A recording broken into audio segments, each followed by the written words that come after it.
What do you get when you cross a know-it-all newspaper columnist with an awkward, unsophisticated everyman? Yeah.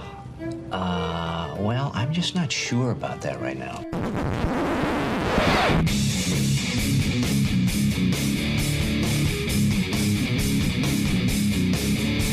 Welcome to Couch and the Room. Welcome to Couch and the Roo, presented by Skymint Premium Cannabis. Inspiring people to do better, be better, look better, love better every damn day of their lives. Jason, how you doing, man?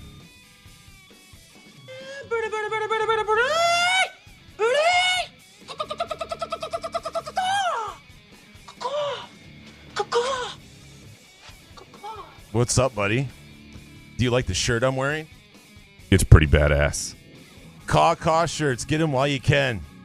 Only 25 made, 10 gone right now. Get them while supplies last or until Treese divorces me. Pick one. What do we got, like 3 weeks on both? What do you mean? Till Treese divorces you or supplies last. Yeah. So we should have them to you by like a week and a half. Let's hope. That's sweet. Yeah, that's sweet. Right? They're badass, man. I like it. $25. We ship it to you. We kind of make a little bit of money on this. I tell you what, the T-shirt business is a tough one. But people, they kept asking, so we were like, all right, let's come up with some designs. So there you go. I didn't mean to like bring the whole house down here. No. I told people you're gonna get a cut. Here's the thing, and you know me with technical stuff that throws me off. The live tweet didn't happen tonight. And I just told people we'd live tweet the link out. So, now I'm for our live So you want to shut down the show? No, I'm not saying over? that. Per usual, I lied to them. So I just feel bad about that. And it threw me off for a second. So gotcha. Just want to make sure everything's working elsewhere. And no, look, I love the movement we started with Cause. I love that we're not going to be booing college athletes and we're just going to be calling college coaches. I think that's where it's at. But what if the athletes think we're calling them? No, we'll have to make that clear. Okay. This is about coaches. Can you tell the players, when you see them tomorrow? If we can actually start to hear it in the stadium, if people start wearing the shirts, I will make it very clear to the players this is not about them. It is about the coaches. Oh, please. People caw at the next game. Yeah. So, anyway. Yeah, let's just get right to the hot takes. A lot to get into today. Some fantastic stuff from you guys, and we're going to get into all of it. We'll be here all night. Just be prepared. Great. And so yeah, let's dig in. You want to start us off? No, you go. I want to hear this spin. All right. Look, my frustration. I took a lot of shit from my quick takes. Right? You did. I took more shit from them than usual, and wow. It's weird because I've been tough on this team at times this year. I just didn't think this was the game to do it. To me, this was always going to be what happened, and. So it bothered me a little bit that you get this sort of, because it's a high-profile opponent and people who haven't been paying attention to Michigan State see something sort of wrong for the first time, there's this sense that this is the moment to have judgment, right? Media swoops in, new columnist is there, additional podcasts, all that sort of stuff. But if yesterday or if Saturday was your judgment game, you're not doing your job right. Because what happened has been happening like that. This isn't new. This isn't anything. This is, and it. Look, I get I get it's if you're a Michigan State fan, it's tough to just keep seeing it, and so there's some natural frustration. Fans should feel the way they feel, but and all that stuff compounds the situation. But I thought most of us were thinking that could have gone worse, based on what we're seeing. And the idea that it could have gone better, any better than that, based on what we'd seen, like people were expecting more from Michigan State football after the last 3 weeks, is ridiculous. If this was your game for alarm, if this was the game you said, oh my gosh, Michigan State isn't right, then you haven't been paying attention, you haven't been doing your job, then just sit down and shut up. Come back for the Wisconsin game, because this week is the game. This game is... For what? I think it's important to the tenure. I think it's important to the mood. I think if they lose this game, if things go badly this week. Hazleton hot seat? I just think... Oh, no. you're getting to a point where who knows what they'll do with the bye week and all that stuff. But you're probably losing to Michigan. Illinois doesn't look promising. All of a sudden, the 3-9 possibility is really there. A really prolonged slide, and it's not just 3-9. Isn't just about going 3-9. What happens in a 3-9 season when you start 2-0 is you just lose a lot in a row, and the mood shifts. People get frustrated. People's now, again, a lot of that can be cured by having a good recruiting class, bringing it home in December.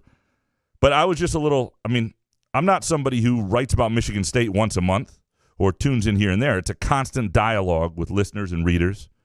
And what I saw yesterday is bad, every bit what I thought it would be, and I thought it could be worse. I thought, when I say Michigan State got out of there with their dignity, I remember talking to Ryan Black from the LSJ before the game, and we're talking about story ideas. I said, well, if this thing gets to like 75-7, let's think about this story or this, or go talk to these people, that sort of thing. Like I expected. So it wasn't 75-7 or whatever, 77-7. So it's okay then. It's not okay, but it's like it could have been worse, and you get out of there without it being something that. But you were at the game. I don't know. I think maybe a lot of people that were watching it was more embarrassing. Yes, we knew Ohio State was going to come in and win the game, but the way Fowler and Herbstreit were talking about the game, and it was just embarrassing, a national televised game.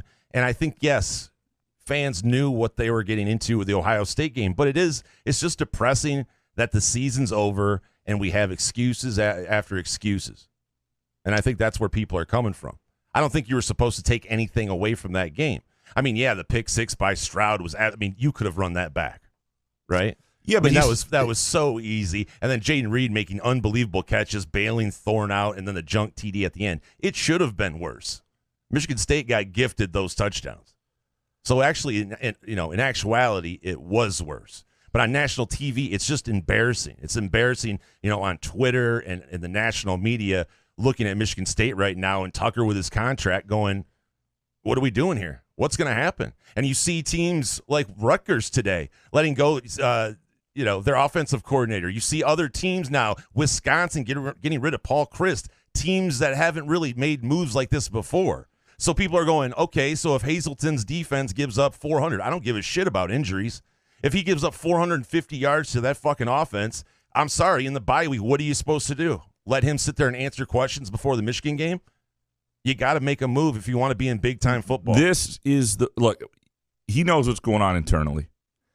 People see Rutgers happens, people see Indiana happens. It doesn't mean it's the same situation. Just to react to something. I would say Hazelton's worse. What's other situations worse right now? I don't think Scotty Hazelton will be back next year. I don't know that getting rid of him right now does anything for your program. And we've talked about this before, that if destabilizing things with your coaching staff does anything to potentially mess with your recruiting class. Could someone else come in and do any worse? Then you've gone and fucked up. Jeff Heward could come in there and be defensive coordinator and couldn't do any worse. Why not? Because if you come in and doesn't hurt anything. If you produce 3 sacks and lose 3 recruits, those sacks aren't worth it. That's what I'm saying. I'm not saying it's that's my point. Like if you're not good, there's a point in not making it look like you're panicking too when I don't think it's panicking. You see a weakness, a deficiency in your program, and you make a move to make the fan base better. I'm not saying you solely do. You don't do anything to make the fan. Yes, you do. Don't do shit for the fan base. Do. Fuck the fan base. Well, there you go. I don't know if I'd say that. There goes the LSJ subscriptions. Well, but no, I'm not saying you do what's best for your program, I'm and the fan base will follow. All right. I'm not saying you solely do it for the fan base, but you have to think about the fan base. You do not. If you are thinking about making a move, the fan base comes into it because it does calm people down. Like, okay, we're not going to put up with this shit anymore. And then it goes, why? Well, Rutgers is making moves. Why don't we? So let me ask you this: if you do it, what good is it to appease the fan base? Like how does that help? Hey, you're going in a different direction. Maybe the team will respond to someone else at the helm. But I'm saying for the fan base, I'm not talking about the team. If it's the best move for the team, he should absolutely do it. Sure. And that is first and foremost. Don't get it wrong. What I'm trying to say here, I'm not saying the fan base is number one. Of course, the team is number one and first and foremost. But I say the fan base does play into it a little bit. I don't think it should play into it ever at all. And I'm not saying that. I think good leadership sometimes is doing the unpopular thing, and what I think all you do is what's good for the team. Now, I'm not saying not making a move is good for the team. If he looks at what's happening and says, you know what, they're not responding, the coaching isn't there, whatever it is, this move can't wait till the end of the season. It needs to happen now, then he should do it. Yeah. But it can't have anything to do with the fan base. The fan base will or won't show up. The tickets are already paid, whatever. It's just not, you're trying to build a program here. You can't worry about the But are fans going to show up? Well, but they didn't last week already. So who really, what's the point? With the Wisconsin game, are people going to show up to Saturday's game? Michigan State fans don't show up during deer hunting season. It really doesn't matter. Like, it's not really a fan base that you can worry about. That place would have been packed, though. If they were undefeated, and they had a team worth of shit this year, the fans would have shown up. Absolutely. For this game last week, absolutely. All right, what is your first hot take? Well, that was kind of my Michigan State part. All right, let me go second then. All right. So I had this thought today. And this is a little, again, this is a hot take show. Be glad MSU paid Mel Tucker. And I'm going to tell you why. All right? Caution. You are about to enter Hold on, I got to give it with the intro. Newspaper columnist and radio host Graham Couch. Just think of what you'd be thinking if they hadn't and he had left. And all of this was the same. And this was happening under a new coach and new staff after Jesus himself walked out the door to LSU. Because that's the way you'd think of Mel Tucker if the last you knew him was 11-2. Or the last you knew was the end of last season before the bowl game. The last you knew was that Penn State game and Kenneth Walker and all that. And now you had this, which wouldn't be the new coach. I'm not sure any coach could have fixed this. Maybe some coach could have come in and things would have been better in certain realms. Who knows? But ultimately, people would hate the new coach. You'd have what's happening at Oklahoma. And I'm telling you, so what you have is this is exactly what I wrote last week. You'd be regretting something you may not need to regret, right? If you paying Mel Tucker was the cost of avoiding regret, and that you would have this sense of regret for something you didn't know was actually going to fall apart anyway if you just hung on to them. Wasn't this your hot take for last week too? I didn't say this before. You got to listen. I didn't say this. Oh, I'm listening. Oh yeah. No. Anyway, I just thought about that. Like this. In some ways, if they hadn't paid Mel Tucker and he had walked, this could be so much worse right now. Because it would be some young coach that everybody would have been like, okay, let's wait and see. And they'd be off to a 2-4 start, and things would look horrible. And so again, I have to ask, though. Yeah. So Wisconsin, 450 total yards. Then is Hazleton hot seat at all? Or then let's see the bye week. And then, Michigan, they could play better during the Michigan week, too, Is that how we're going to do it? I think I think he knows internally. I mean, what Mel Tucker is trying very hard not to say is Hazleton blows. They don't have the guys. Now, that doesn't mean, I don't think what they're doing, there are offenses that are less complex, that are more aggressive. These guys don't look like they know what they're supposed to be doing. There's a lot of confusion. There are breakdowns. There are things that shouldn't be happening this far into the season. And yes, you've had some injuries, but this is in terms of technique and knowledge. If you have a guy who's just too slow who gets beat, that's one thing. When there are coverage busts and when guys are, when they're in a zone and things don't look connected, and there are lots of issues. I don't think what they're playing defensively is the answer. I don't know that anything midseason, though, fixes that. And so that's just been my point. That's all it is. I'm not a huge fan of firing coaches in season. But I think you do it when you think it's the right thing for your team. And, Mel Tucker was asked by Woj at the Detroit News, who swooped in yesterday for his column after being at Michigan games for a while. I thought about doing a counter-take column this week just to look at all the opinions out there. And I used to do those for a little while. And then I wrote a nasty thing about Drew Sharp, and he died 2 days later. And I was like, well, I'm not doing those anymore. You killed Drew Sharp? I didn't kill Drew Sharp. Oh, my God. I did not kill Drew Sharp. I'm just saying that, the timing was piss poor. Yes, you don't say. Yeah. So, well, at least it wasn't the day before. Well, 2 days before. And Jeff Seidel got upset at one of them. He was not happy. And the problem was, Wait. So you were like critiquing people's takes. Yes. Holy shit, bring this back. This is a great idea. Yes, it is. So the problem. When was this? This is like 2015, 16. Okay, let's go back to that. So the problem was, what happened was when Michigan State was like on the national radar, there were lots of national voices coming in, lots of columns being written. So it was easy to do. You pick a different take every week. Sometimes, you weren't ripping people. You're saying, this is where I didn't agree with this or whatever. It was an interesting exercise. I enjoyed it.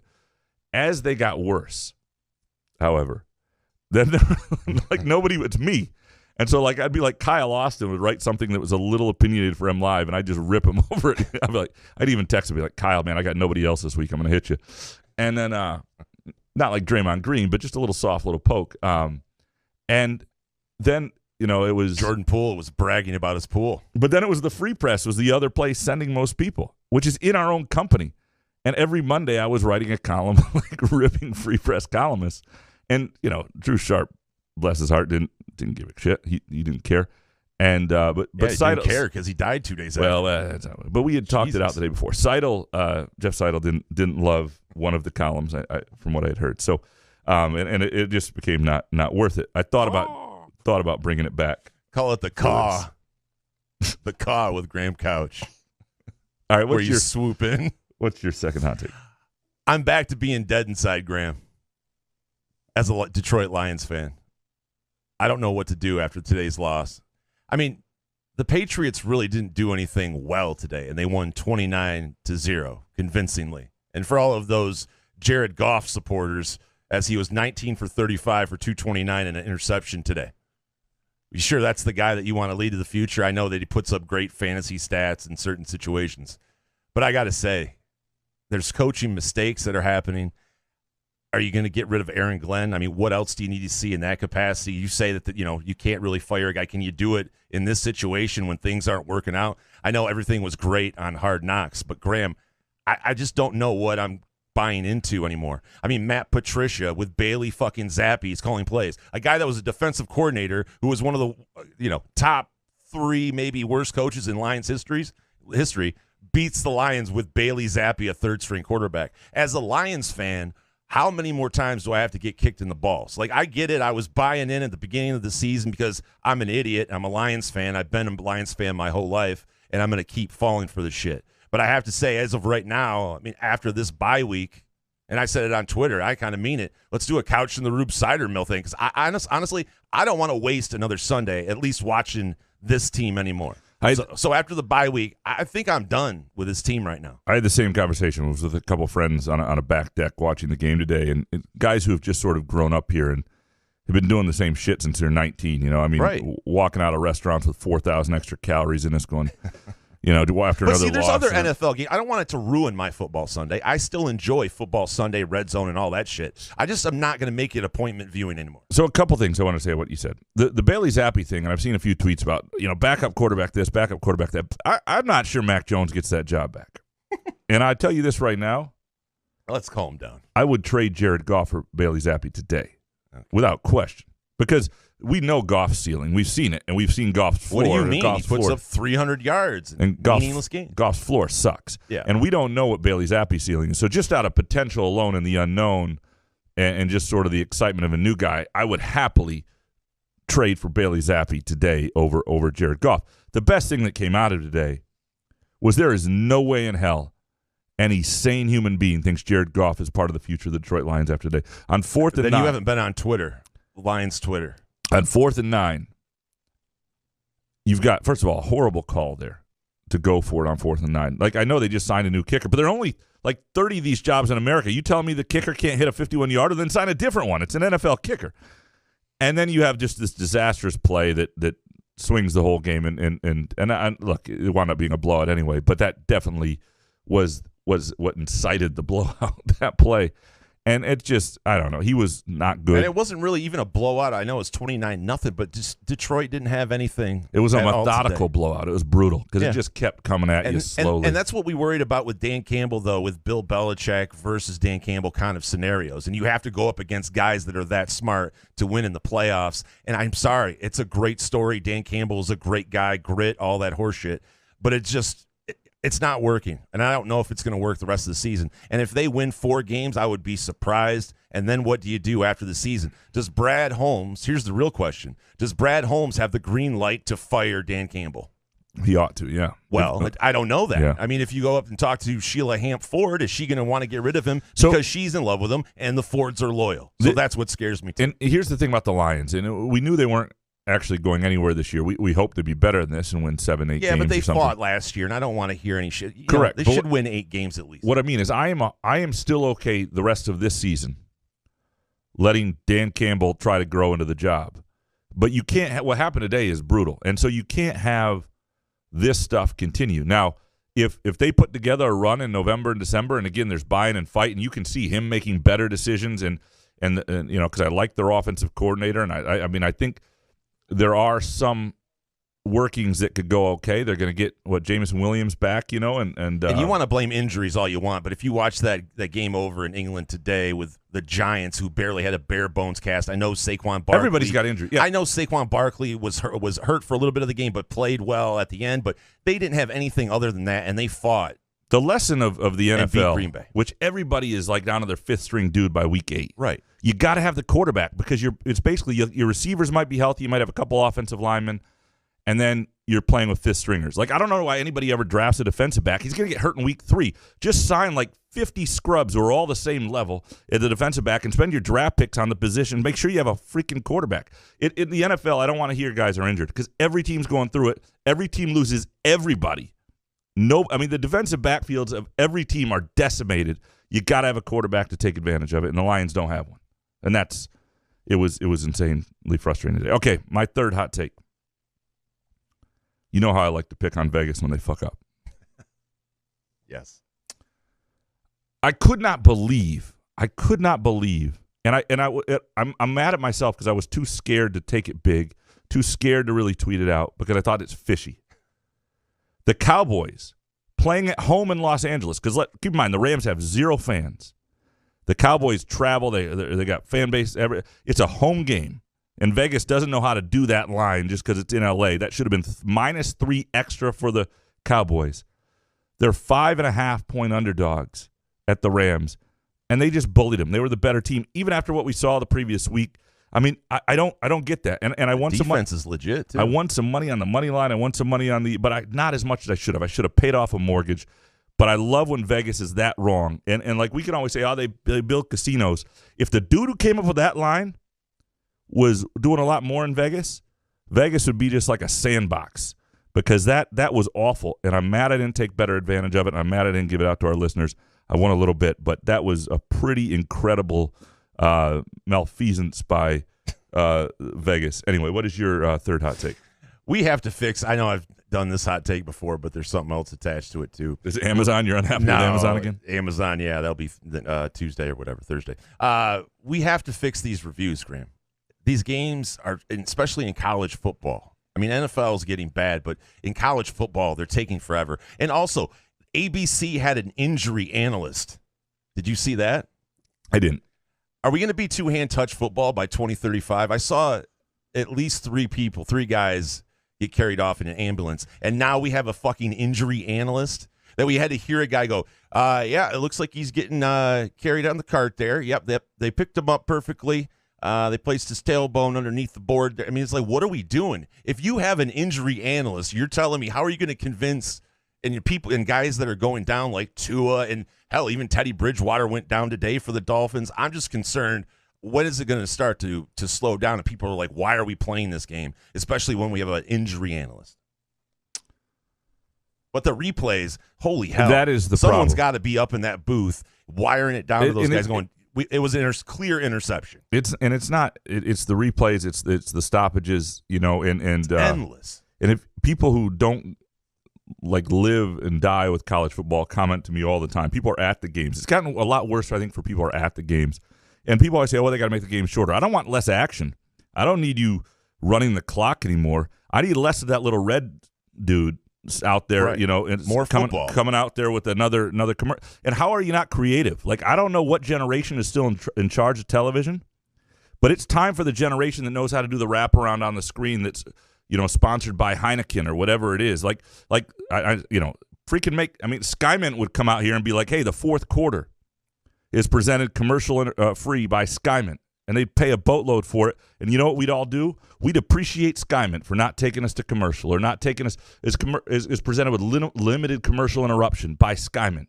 Thank you, Skymint. Thank you, Skymint, for making the commercial breaks go fast. Well, sometimes I don't even realize if there's anything you've learned from this football season, Skymint is an essential part of your weekends. That game yesterday. Wow. Yeah. No, there's Skymints in every city. You can go to skymint.com for location information and specials. And, of course, if it's your first time, and you'll love the way they treat you. They're knowledgeable.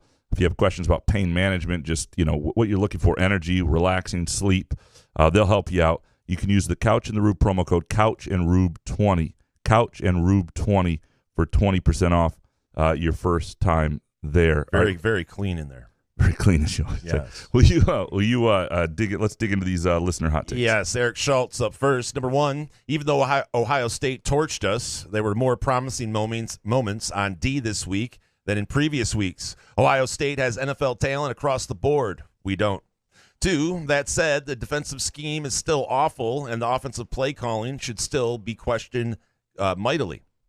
3, other than the Michigan game last year, Saturday is the biggest game of Mel Tucker's tenure to date. If MSU wins and is eventually good, years from now, we'll point to that game as a pivotal moment for the program. It'll be Tucker's version of the Minnesota game in 2012 or Iowa in 2013. I love this from Eric, especially this third take. This is really good. Because D'Antonio said forever that Iowa game at the end of the 2012 the Minnesota game at the end of the 2012 season was a program game and as big as anything that ever happened, because it was his program at the end of a year that hadn't gone well, going on the road, off the radar at Minnesota, and deciding it wanted to win a game, deciding it wanted to be together another month, deciding it wanted to play in an off-the-radar second-tier bowl game. It was a character check game for that program. It was, and they were, they weren't that far away, as it turned out. They were Rose Bowl the next year. Not that different than like 98 when they beat Ohio State on the road. It was 27-point underdogs, but had all those pros, and the next year were a 10-2 team. And in Iowa, another big – now that's a different dynamic. I do think this is an important game, one, because the wheels really start to come off otherwise. It's also a game where it's a little bit of a gut check. How bad do your guys want to fight for it? How bad do your guys want to rescue the season? How bad do your guys want to be playing for something in November? How bad do you want to fix this? It's up to the staff needs to. I mean, this is one of those games where, this won't be easy because a couple things. Wisconsin's not any worse than you. Like I would put Wisconsin winning at like 60%. They also fired Paul Chryst. And the guys came out and beat Northwestern 42-7 playing for Jim Leonard last week. Obviously, you'd rather have Paul Chryst on the sideline. So I do think this is a pivotal moment for this season. I think it could be, you never know, but it could be one of those games, if it goes well, that you look at years from now and go, that was an important moment because it stabilized the year. It let everybody catch their breath. Things might not go well at Michigan. But if they win this game, they may not get to a bowl game. But they'll enter November, and they'll be in November playing with a chance for it, and that'll be something. Dominic next. Number one, most things I say are either overstated, hyperbole, or just flat-out trolls. However, the sexual sucking sounds on my TV every Saturday from Joel Klatt to Jim Harbaugh, J.J. McCarthy, and Blake Corum are very real. It's gross. It's so gross. Sucking, slurping sounds. 2, Michigan State's agenda should be as follows. Find 2 more wins. Hold on to your recruits. Start making back channel calls to find your next defensive coordinator. Hazelton cannot come back. So have a plan that's ready to execute for the Monday morning after Penn State. And 3, no, Graham, I'm serious. Slurping, sucking sounds. Him and Gus even teamed up against the officiating crew, talking about what a bad day they were having. Then when Michigan got the kill shot, his voice increased 11 octaves, like he just shot up a syringe of Bad Dog's vitamin B12. And everyone's favorite bonus take. I want to commend Graham for his phenomenal writing as well as his commitment to pick up basketball. He could have gone pro in either, so us readers are very lucky. Now give me my Halo Sport, clown. This, of course, is our hot take of the day, without question. Well done, Dominic. Best Damn Beer Bar, world-famous Cosmic Fries, mouth-watering, award-winning burgers, including the Peyton Thorne burger. And however you feel about his quarterback play, I'm telling you, the burger itself is fantastic. 2 smash patties with American cheese, bacon, sunny side egg up, served on a pretzel bun with cosmic fries. Used to be called crack fries. There's a reason for it. They are outstanding. Each location, this is one of my favorite things, has carefully curated craft beer lists featuring local partners, so it feels like a local pub wherever you are. Lots of TVs to watch the game, grab a pint with friends. And Dominic gets the $20 gift card, with apologies from Halo Sport, but from Hopcat. Go to hopcat.com for location information. East Lansing, Grand Rapids, Kalamazoo, Detroit, Ann Arbor, Indianapolis. They're everywhere. That is our Hopcat hot take of the day. And to get into it, other than my pro basketball and phenomenal writing, which I appreciate, Dominic. Joel Klatt was bad. Yes. The Fox-Michigan relationship is a little odd right now because, and I have mixed feelings. But about we've known this about Gus Johnson and Klatt. Right. I have mixed feelings. One, because everybody's like, oh, they keep getting the big noon game. Stop it. We're not there yet. It's a decade before noon matters. Noon is still Pam Ward and ESPN2. That's what noon is to me. You can call it big sorry, noon. Pam Ward. You can call it, you can call it mammoth whatever. You can call it the biggest thing ever. It's not. If you play at noon, that's second tier. Now, what the difference is, they keep sending their studio show there and all that stuff. But they're not really getting that many advantages out of it. It's harder to have recruits there on site when you keep playing the noon game. And again, it's the noon game. You call it whatever you want. We all get all the channels. 3:30 is still a bigger game in this country. It just is. And that may change in our heads over time. And I do believe that. So you're offended that they just call it big noon? I hate that because they only do it because they didn't know how to manage their baseball playoff schedule, and it didn't work. They needed, after the first year when they had like all the games on Fox Business and all that sort of stuff, they needed the games to fit. They needed the games to be at noon. It didn't work at 4:00. It didn't work going into the evening games. They had to be on at noon, and so they went with big noon. It's not big, and they can call it whatever they want. It'll never be big. It will never be big at noon. Nothing at noon is big. It can't be. I guess the Ohio State-Michigan game is the one exception. But Klatt was arguing there was like a pass interference call, and it was up in the air, but he was just going on and on about it. It's too much. Yeah, and just like, do you have money on this game? It's weird. You sound weird. I can't imagine the Big Ten's other partners like all of the Fox love for Michigan right now. Like, and they could have, there were other games they could have had around the country. I don't get it. And I know Michigan's got a big audience, but it's a little much, and I would expect it to some degree as we move into a new TV deal to get corrected. The Youper next. Number 1, the Pete D'Antonio era spoiled us. The identity of the MSU football program otherwise is a slightly above average team that generates some really good players, typically plays below its potential, and every few years either has a 10-win or 2-win season. Yeah, I want more, but I don't expect it. Yeah, I mean, ultimately, the love for D'Antonio and what he did is something that hadn't been done, right?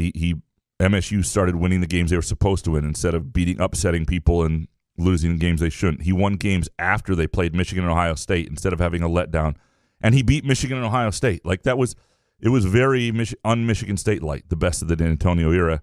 Getting back there is going to be difficult, and I think the dream with Mel Tucker is that he's even going to take it to another level of talent, and he may be able to do that for a while. But maximizing what you have and getting the most out of a program like Michigan State did under D'Antonio for a while, where they truly became a behemoth in college football for a few years, and were unable to sustain it with that talent base.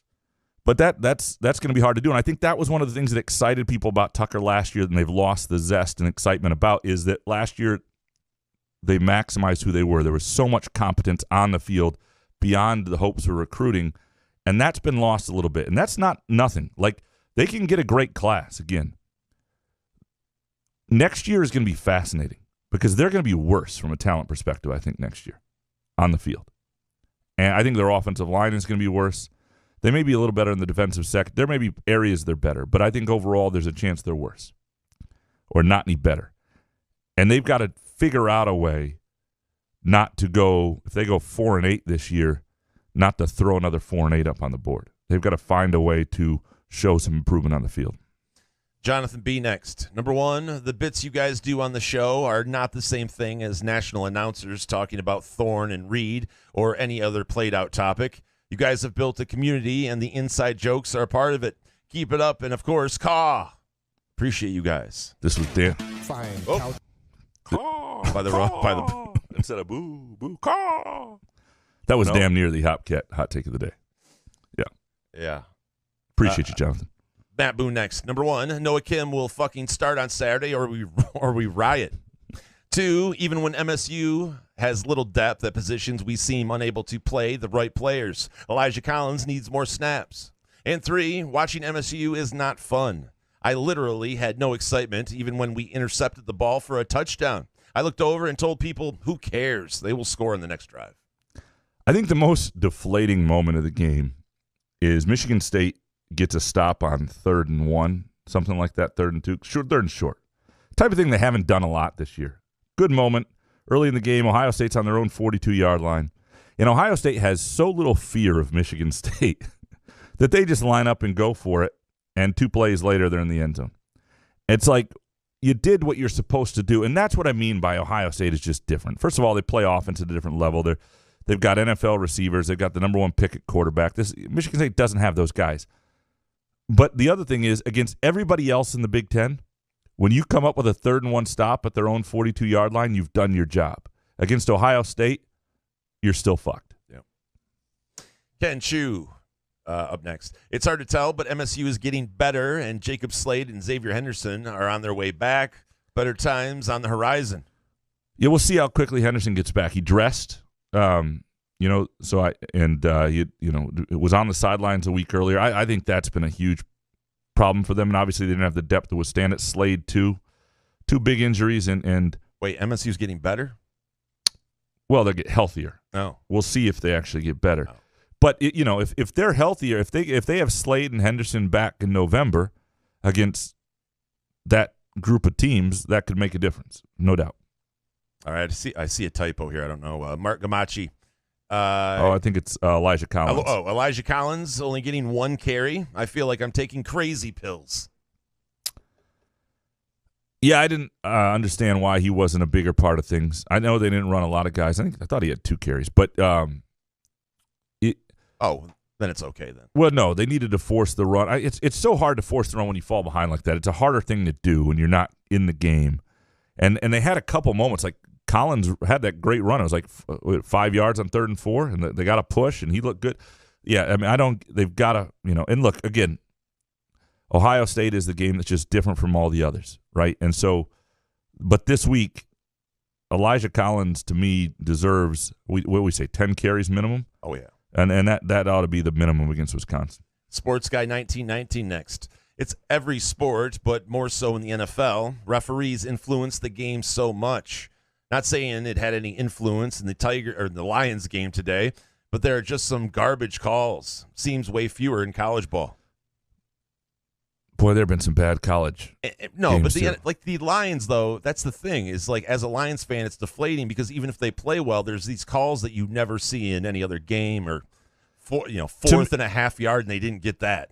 To me, everything should be challengeable. Like, I don't want more. No, hold on. Not more reviews. Okay. Not more reviews. But there are, how there's always something that goes egregiously against your team, and you're like, but you're not able to review that.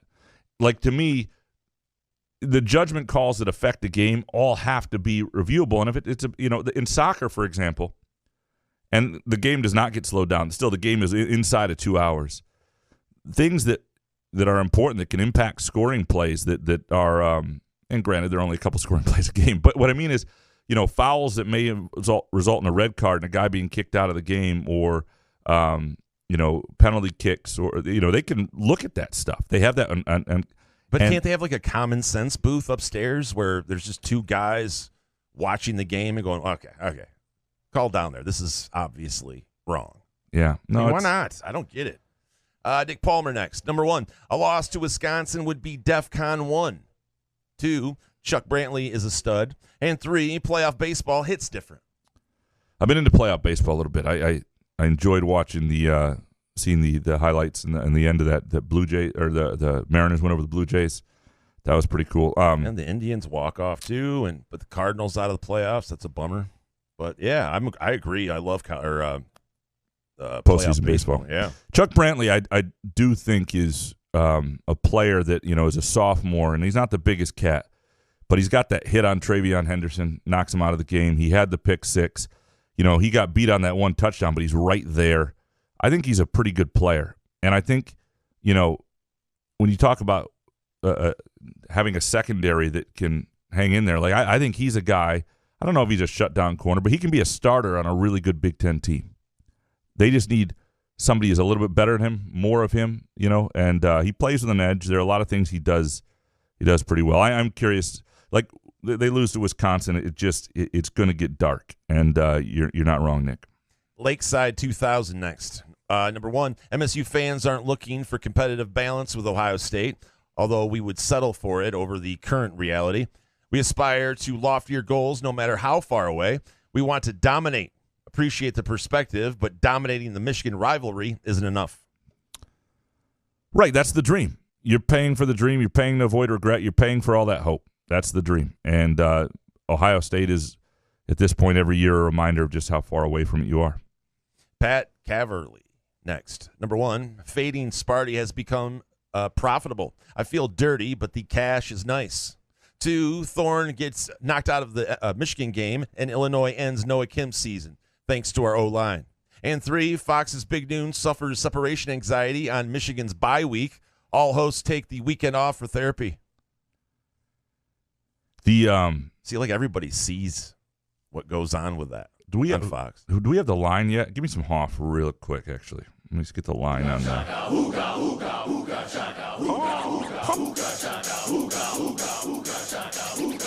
I can't stop this feeling deep inside of me. Girl, you just don't realize what you do to me. When you hold me in your arms. All right. Well, I thought there would be. Hold on, I need to find this here.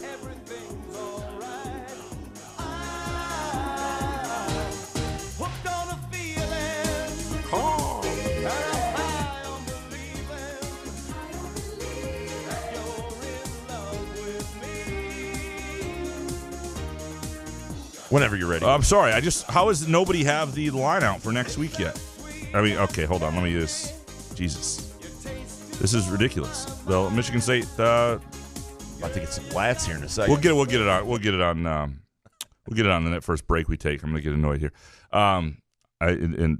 Basically, I'm not usually the first one to tweet it out, but I'm annoyed by the other writers who have not yet shared it, and I'm sure they have. But I was just checking a bunch of different Twitter feeds.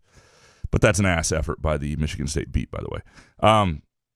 There's money to be made on Michigan State still this year. There's no question. The question is, can you stomach it? And my advice to you would be, if you're not going to watch the game and you think Michigan State's not going to cover, those are the weeks to bet, because it'll take all the fun out of it if you care about Michigan State as a fan and you've got money against them. You won't just feel dirty. It just ruins the game. You've been there, Jason. Yes, I was there Saturday. I was, it's different emotions. Like, I knew that Ohio State was going to cover that game because I had it at 24.5, but it was kind of, catch and go there for a second. But yeah. Mark D'Antonio next. Number one, had an enjoyable weekend of golf and Sky Mint without watching a single second of MSU. Highly recommend. 2, there's no way Thorne can be this team's quarterback next year. He just hasn't looked like a Big Ten caliber quarterback.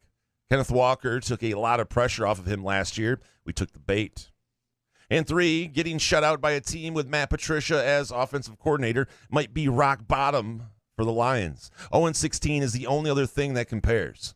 Dan Campbell is so in over his head, was obvious from day one. I was told Sheila Ford was different. How exactly? The whole operation is unserious. Watching Matt Patricia call those plays, that was a little knife in the chest. And watching Tavai on the Patriots make plays, it's like, what? It was not. Yeah, it's not. It was god-awful with the Lions. I would have to say, today was one of the least enjoyable Lions experiences, just watching the actual game. It was complete ass from start to finish.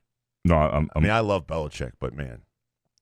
Ass. I wonder if there's something they're waiting on, because I'm not seeing a line here. And Cirque is usually way out on front of that, and they have like Penn State, Michigan's out. Penn State's -7. I'm not seeing must be an injury or Just wondering if Mel Tucker is going to be there. I don't know what the question. Oh, here we go. I just didn't see it. Wisconsin -4. What's your initial thought? I just don't like it. I don't like that game whatsoever. I don't either. I don't trust just Wisconsin. Get me away from it. Yep. I don't know. Yep. Chris Eastlick next. Number 1, Elijah Collins should be running back number 1. I don't care what happens in practice. What do you have to lose? 2, Charles Brantley shows his staff has an eye for underrated defensive back talent. We just need to let them grow up or try a new scheme. He played good coverage this weekend. He's just covering NFL guys like Marvin Harrison Jr. And 3, Graham will mistakenly tell a Tuesday guest beat writer, "You're beautiful, man," before the year's over. You're a beautiful man, isn't what I think he said. But close enough. Well, when Quinn's on, you say that, don't you? Right. I'm just saying you read it wrong slightly. You said you're a beautiful man. It was you're a beautiful man. No, I don't care. Yeah, I know. Oh. But yes, no, it is possible that I will say that to a Tuesday guest. It won't be mistakenly. I mean, I mean it when I say it. It's true. I'm with you on Collins. Again, last week though, I don't want to judge the running backs. That offensive line, and that third quarter was ugly. And one of the things we talk about with I'll get into this in a bit. No movement though, like no push, no nothing. No, they have -12 yards, and it just collapsed on Thorne constantly. And I'll get into the whole idea of preserving their dignity and all that. We got a couple hot takes that'll call me out on that a little bit here in a moment.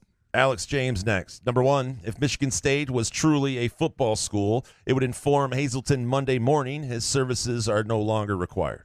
2, Jay Johnson has been nearly as bad, with just over 1,000 total yards in 4 games versus Power 5 opponents. Unacceptable. 3, Mel Tucker is firmly on the hot seat. His program has become the laughingstock of the Big Ten Conference. He doesn't survive until whenever it is Graham thinks he should be judged fairly. So here's the thing, Alex. I mean, you can say he should be on the hot seat, but to be on the hot seat, the people who control your contract and your employment have to have you on the hot seat, have to be considering replacing you. And that's just not the way it is right now. I mean, he is not on the hot seat. He's just not. And he won't be on the hot seat this year. And I don't think he'll be on the hot seat next year. I just don't. I guess things could really unravel. To the one of the problems they have, and I go back to Xavier Henderson's comment about the team will go as far as the offensive line can take us. And it wasn't even prompted. Like, nobody asked him that. I mean, he knew. I think he knew from watching practice, this could be a problem, and we'll only be as good as this group. And it's a huge problem. And I need to talk to some other offensive coordinators that I sort of know in it, because the one thing I do think is it is hard to call an offense when you can't protect and you can't run the ball. I mean, you can, and there are. I'm not saying Jay Johnson's doing an unbelievable job right now. I'm just saying that's a really hard gig. Seth, 7171 next. Number 1, did someone really turn on the tape and say, we need that Amir speed?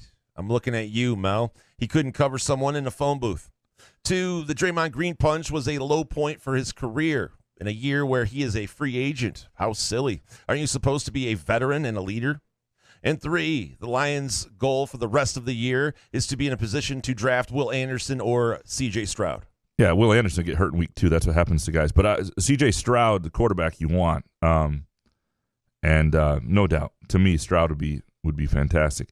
The Draymond Green thing, did you see the press conference he did? I did not see. Did he apologize? Oh, yeah. I mean, the thing that Draymond Green has going for him is he is authentic. And so where I'm not sure what will become of this, because as he said, he's giving Jordan some space at this point. Buying him a new pool. And, he apologized to his family, to Jordan Poole's parents, to his mother, because he said, I know what my own mother would think if she saw somebody do that, and all that stuff. But like Steve Kerr said, he's seen in his many years, decades in basketball, we've seen 30 fist fights. He got hit by Jordan. We just haven't seen video of it. That one was a pretty good assault. That was a good punch, man. So, but Poole did push him first. I think Draymond Green survives it. I do think it is a low point. Oh shit, we'll forget about it by 2 weeks from now. It really depends on the only thing that could make it linger to me is Jordan Poole's reaction. If Jordan Poole were to say, "I'm not playing with this guy," all All right. That creates an issue, and then you have to figure out what you're going to do. But until Jordan Poole says something like that, I don't think it becomes an issue. Senior Riverboat Tubin next. Number 1, James Pyatt just extended his live contract for another year with an excellent performance today in Bangkok. Guy had been in the bottom third of the standings, and I thought he might get relegated with bigger names joining live. But this is a great showing. And bonus take in question. At the time of writing this, James is locked into P5. P5. That's a $975K payout. What would each of you do with that kind of money in Bangkok? Well, so, I mean, I know what you did with $43,000 in a Jeep in a duffel bag. I would run Bangkok. Yeah, $975. Oh, yeah. So 29-year-old Jason, let's take it back a little bit, too. Because right now, you'd be in a little more check. You'd just be a lot of Skyman, hanging out with Therese, having a good time. Oh, Therese is there? That's what I'm saying, 29-year-old Jason. Oh. What is she doing there? I don't meet her till later. That's what I'm saying. That's why she's not there. That's why we're making you 29. Yeah, okay. So what happened? 29-year-old Jason gets $975K. I would definitely go around and see the sights and the ballets of Bangkok. The ballets of Bangkok. Check out their Hawaii spa, if you know what I mean. I don't know. How am I supposed – what else did you expect me to answer? No, that's exactly, you know what I mean? That's exactly the answer you're supposed to have. Yeah, I wouldn't come back. I'd be dead. Andrew Gauthier next. Number 1, the Lions find new and inventive ways to suck every week, every season for eternity, or at least it feels like eternity. 2, scheduling a work event on a Saturday afternoon was a smart move. And 3, now I need to schedule stuff on Saturday afternoons. All my teams suck.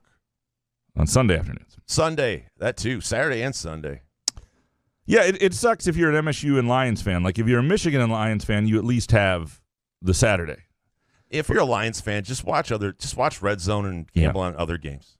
Yeah, no, the NFL is such a good product, and there will be some fun college stuff. But the college stuff is harder if your team's bad, because college football is the passion. There's nothing else like it. And I don't want to hear that if you're a fair weather fan, if you jump off board. As a Detroit Lions fan, if you have your time in, you're grandfathered in, if you're 8 years or over of watching this shit show like franchise. Is that the number? 8 years? Yeah, whatever you want. 2 years if you want. I don't care. But you have every right to go back and forth on whether or not you like this fucking team. It's a disaster. Absolute shit show, and I hate it. Preston Zantello next. Number 1, it's officially time to question the Lions coaching staff. 2, it's time to give Noah Kim a shot at quarterback. And 3, these football teams make me sad. Basketball season can't come soon enough.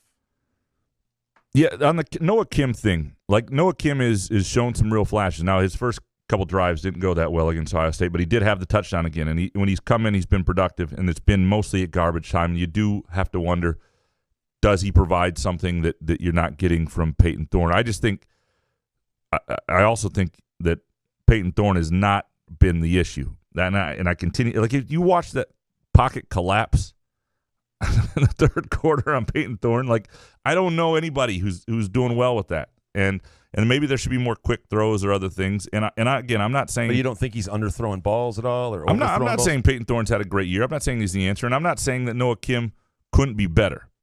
But you have to, at a certain point, have faith that the people in the because the thing I've always said about quarterbacks is you can't play the worst quarterback. That's not going to play in the locker room. People know who the better player is. If Noah Kim is looking in practice like the better player, if people on that roster think he's the better player, it doesn't work to keep playing Peyton Thorne. So that's my only counter to the Noah Kim argument. Carl Mylock next. Number 1, this MSU team does nothing well, and there is no team identity. 2, got pushed around very easily all of Saturday. What happened to all the weight room progress? Obviously, needed to spend more time there in the summer of 2023. And 3, Tyler Hunt should not play, and Daniel Barker is being underutilized. Yeah, Barker is a talent, and I don't know what's going on there, because it felt like, he makes spectacular plays. He was really used well at what game was that where he had like 9 catches? At Washington, he was used a ton, and it was part of them sort of finding some footing. Carl makes a great point, though, on his first take. There is no team identity. Like, to me, that is a significant issue. Like, and the peak of like last year, you knew the identity. It was Kenneth Walker, right? And everything was built around that. in the peak of that Antonio era, you knew their identity, those press corners, defense and everything they did, and they had some good offense, but there was an identity. This Michigan State team doesn't have anything that can let me ask you, other than Jaden Reed, who's the Michigan State's best player on either side? Well, the thing is, I think Michigan State has decent talent in the passing game, and they're not maximizing it. And I think a lot of that has to do with the fact they can't protect, and they have no running game. I think it's hard to have a passing game if you can't run. But what Jay Johnson has got to figure out how to do, and if it's with Peyton Thorne, it's with Peyton Thorne, or if it's with Noah Kim, it's with Noah Kim. But he's got to devise. He's got more quick stuff. He's got to get the ball in the hands of guys like Keon Coleman and Daniel Barker. And I do think there's enough talent there for MSU to, like when MSU goes into that November schedule and plays teams like Indiana, which put up a fight for a half against Michigan. They don't look like a complete rollover, right? The place you're going to have any sort of advantage, to me, is some of your offensive playmakers. You got to find a way to get your offensive line to hold up and give those guys the ball. Gavin Haas next. Number one, melty moments are insanely good and even better than Graham makes them out to be. I had 2 tonight, and I have 0 regrets. Oh, I wish I had that metabolism. 16, dude. Yeah. You can have 3. 2, I'm content with this game. The team showed progress in multiple areas, playing a much better game than they did last year against Ohio State. This defense is still a problem, and there's no excuse for Scotty Hazelton to be coaching next season. And 3, going to MSU games always makes me just a little bit more excited for college. I love everything about the atmosphere, and I can't wait to hopefully be on campus in 2 years. And bonus take. Shout out to the Ohio State fan that asked me if I was a freshman or sophomore at Michigan State. Definitely keeping the facial hair now. Gavin with facial hair. The fact you can grow it at 16 is impressive. The stuff I grew, this little stubble and patchy crap at 16 was and that ridiculous. Was just your pubes. Yeah, it was a bad deal all around, and yeah. The fact that I was showing them to everybody was the other issue.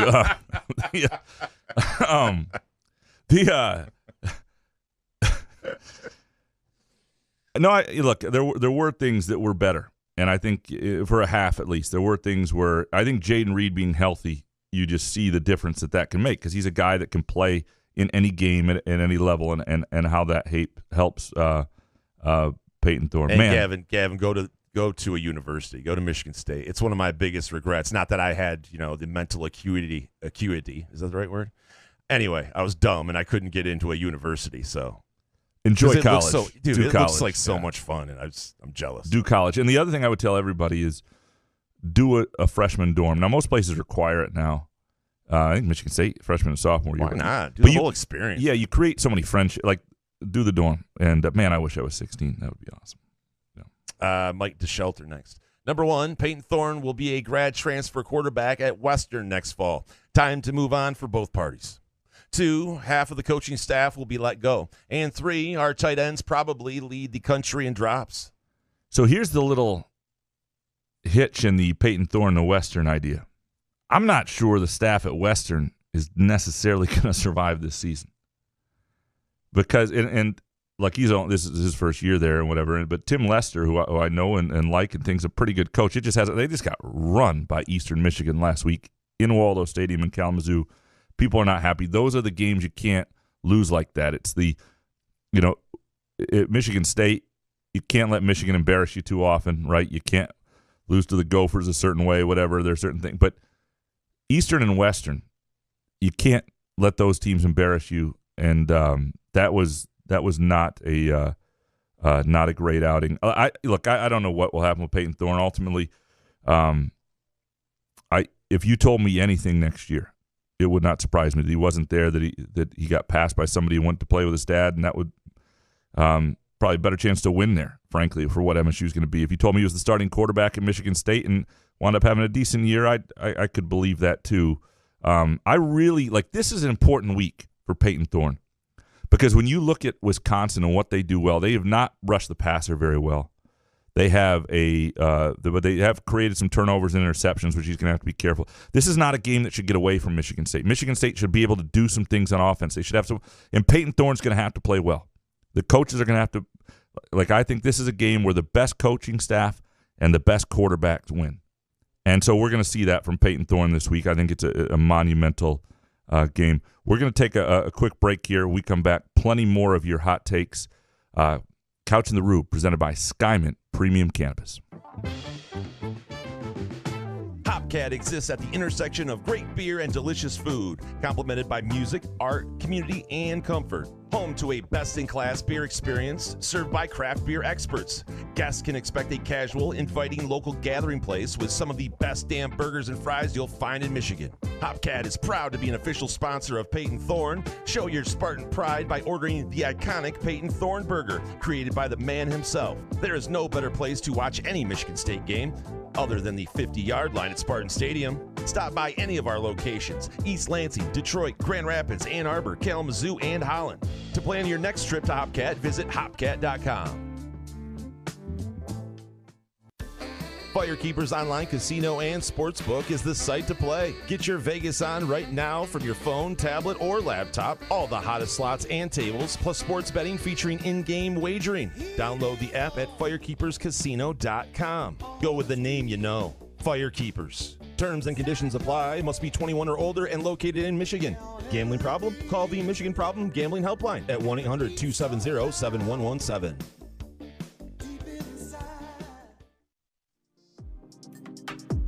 Wherever you are on your cannabis journey, let Sky Mint Premium Cannabis be your guide, your friend, and your place. Whether you're curious about cannabis or a seasoned connoisseur, Sky Mint's knowledgeable staff will help you with a vast selection of products to choose from to fit your needs. Sky Mint believes access to the best cannabis helps people do good and feel good, so they grow it right here in Michigan, giving you high-quality, locally grown cannabis at highly accessible prices. Visit skymint.com for special offers and location information throughout Michigan, and use the promo code CouchAndRube20 for 20% off your first visit. Sky Mint Cannabis. You'll love this place.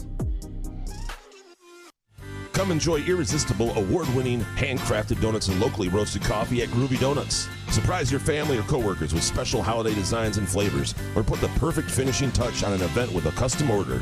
Birthdays, weddings, gender reveals, our friends at Groovy Donuts are your answer. Experience the Groovy Donuts difference for yourself on Lake Lansing Road in East Lansing or in Williamston. Get more information or place an order at groovydonuts.com.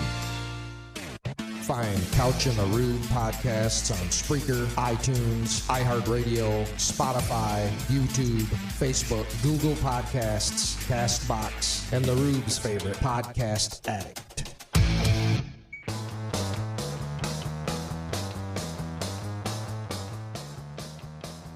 Couch in the Rube, presented by Skymint Premium Cannabis, helping people survive Michigan State and Lions football seasons since, I don't know the year they were formed, but for a while, and especially this year, for sure. All right, let's dig back into your hot takes. JD, next. Number one, assistant coaching changes won't come down from Mel, but from Matt Ishbia. 2, Lions and MSU are the exact same team. Changed my mind. And 3, setting the over-under of MSU in-season transfers at 2.5. These are good. I don't think Ishbia is a college athlete, right? He's been around this stuff. Ishbia is not going to meddle like that. And the other thing is, again, the evidence is not that Mel is an overly sentimental guy. And we talked about earlier and I think we got off track that Woj from the Detroit News wrote or asked a question about his staff and was very direct, and Mel Tucker was very direct in the answer, saying he has no intention of making any staff changes. That's what you should say. Like, he may have intentions of making them in a week. Things change. You do not. You publicly support your staff until the second you don't. It's the same with athletic directors, and it drives me nuts. If I'm ever a school president in a position of authority, if I see an AD or a coach like waffle on his guys, like, that doesn't help. Like, that coach is gone. That's not leadership. And so I don't know what will happen. But the one thing there's no evidence from Mel Tucker that he's overly loyal. I mean, there's a little PTSD obviously from D'Antonio, and that happens with everything, right? And we'll see what he. But Ishbia has no interest in being in charge of that. He's it's not just a meddle. donation. He wants to just have it be known that he wants things to go well. Yes, he was around when Saban left, and wants not to relive that experience. Over under transfers at 2.5 for Michigan State in season. Yeah. I give it. So the weird thing is this: they changed the dates on the transfer portal, so they're past 4 games anyway now, and you can't transfer. You can't jump in the transfer portal now. You have to wait until it's open again. So, I'll go under, actually. I mean, I think there'll be guys who might leave after I would put it over, but during the season I put it under. I mean, if it gets ugly against Wisconsin, I could see an over happening. During the bye week or something, yeah. Maybe. Yeah. I don't know. Mike Scott next. Number 1, MSU will go 3-9. Many people should be fired. 2, the Lions will go 3-13-1. Many people should be fired. And 3, thank God for Premier League soccer and rested betting. West Ham and Arsenal are not ass. Bonus. Chad Latz is ass. Ouch. Listen, he's not for everyone. Nope. Some people think I'm complete ass. Many people. Many people probably think I'm ass, and it's okay. What are you going to do? If everyone likes you, there's something wrong with you, I think. There you go. Yeah, no, the Lions 3-13-1. If that's the final record, I mean, first of all, they're in play for a first-round pick, though, or the first overall pick. Yeah, but how do you bring – you're going to let Dan Campbell hire another staff? No. Dan Campbell's got to go at that case. Right. Like, to me, and it's not even just about the wins. First, if the wins are that low, things have gone wrong enough that he's gone beyond just the wins, and they've got to get to like 6 or so.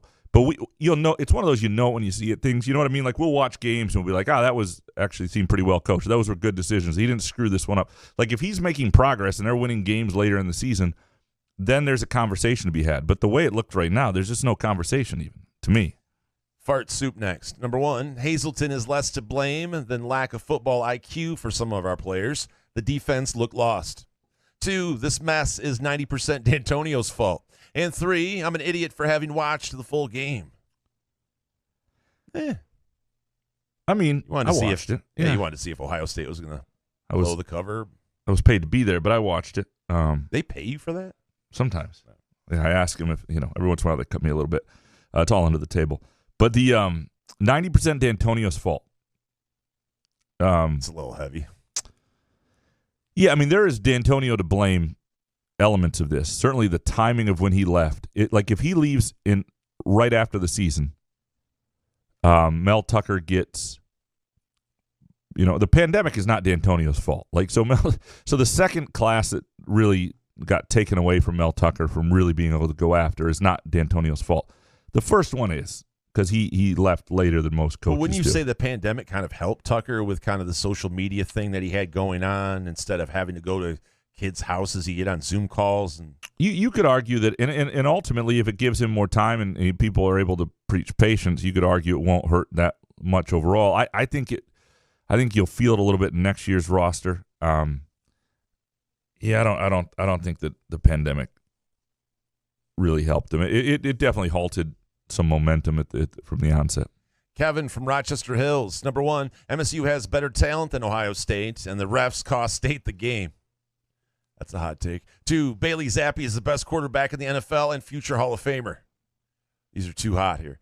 3, Hutchinson is JoJo the circus clown and will be out of the NFL in 2 years.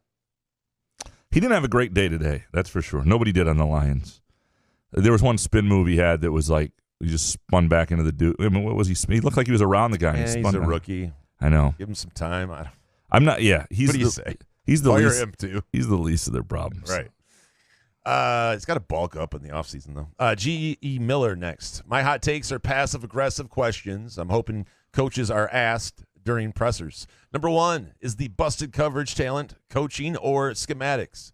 2, which position groups have improved over last year? And 3, why aren't Collins, Barker, and Coleman more in the offensive game plan? I think 3 is a really fair, good question. In terms of which position groups have improved, that's a good question. There really hasn't been a lot what's of the Elijah Collins thing? It seems to be a common thing of people asking about. Well, like just 2 carries. It seems like he's had shines of brilliance of but here and there. But why not use them? They had hardly any carries collectively as a running group. They had like 7 or 8 or 9. Ohio State maybe not, but maybe next week against Wisconsin, if he only has 2 carries again, what are we doing? Yeah. This is a week to judge for sure. And even last week, like Ebling asked a question that I love Jack, but he was like, "You only had 7 yards rushing."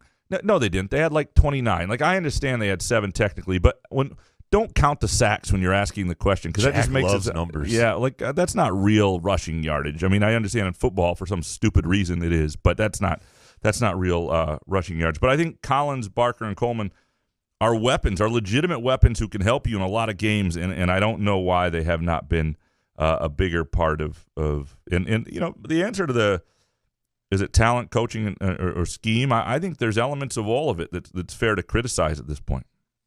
The gluten weasel next. Number 1, I have the same thought about the Lions and MSU football. They suck, but they don't especially suck just because of this weekend's results. As Graham tried to explain to Chris while shoving him out of the way of a runway golf cart, this wasn't the weekend to expect change. So what happened is we're doing our video, and I nothing pisses Solari off. We're doing a post-game video on the field. Nothing pisses Solari off more than people who aren't respectful of your space when you're trying to do that. And to his point, like at one point, some guy's like pulling this cord that was our equipment was over. He can't wait like 3-4 minutes, and like it jars the camera. We had to start over. Was the equipment on? Were you guys recording? Yeah, we were recording. Yeah, we had. Did you leave it in? No, I had edited. I edited Why? that part out. I may do the raw footage at some point. You have to. Yeah. That's like 2,000 views easily. Yeah, Solari was not happy. He was not happy. And then we had a golf cart behind us. But yeah, it's like these pricks from like ESPN production. It's like, dude, who do you think you are, man? We're trying to do our jobs too. Just give us 3 minutes out. Were they acting snooty?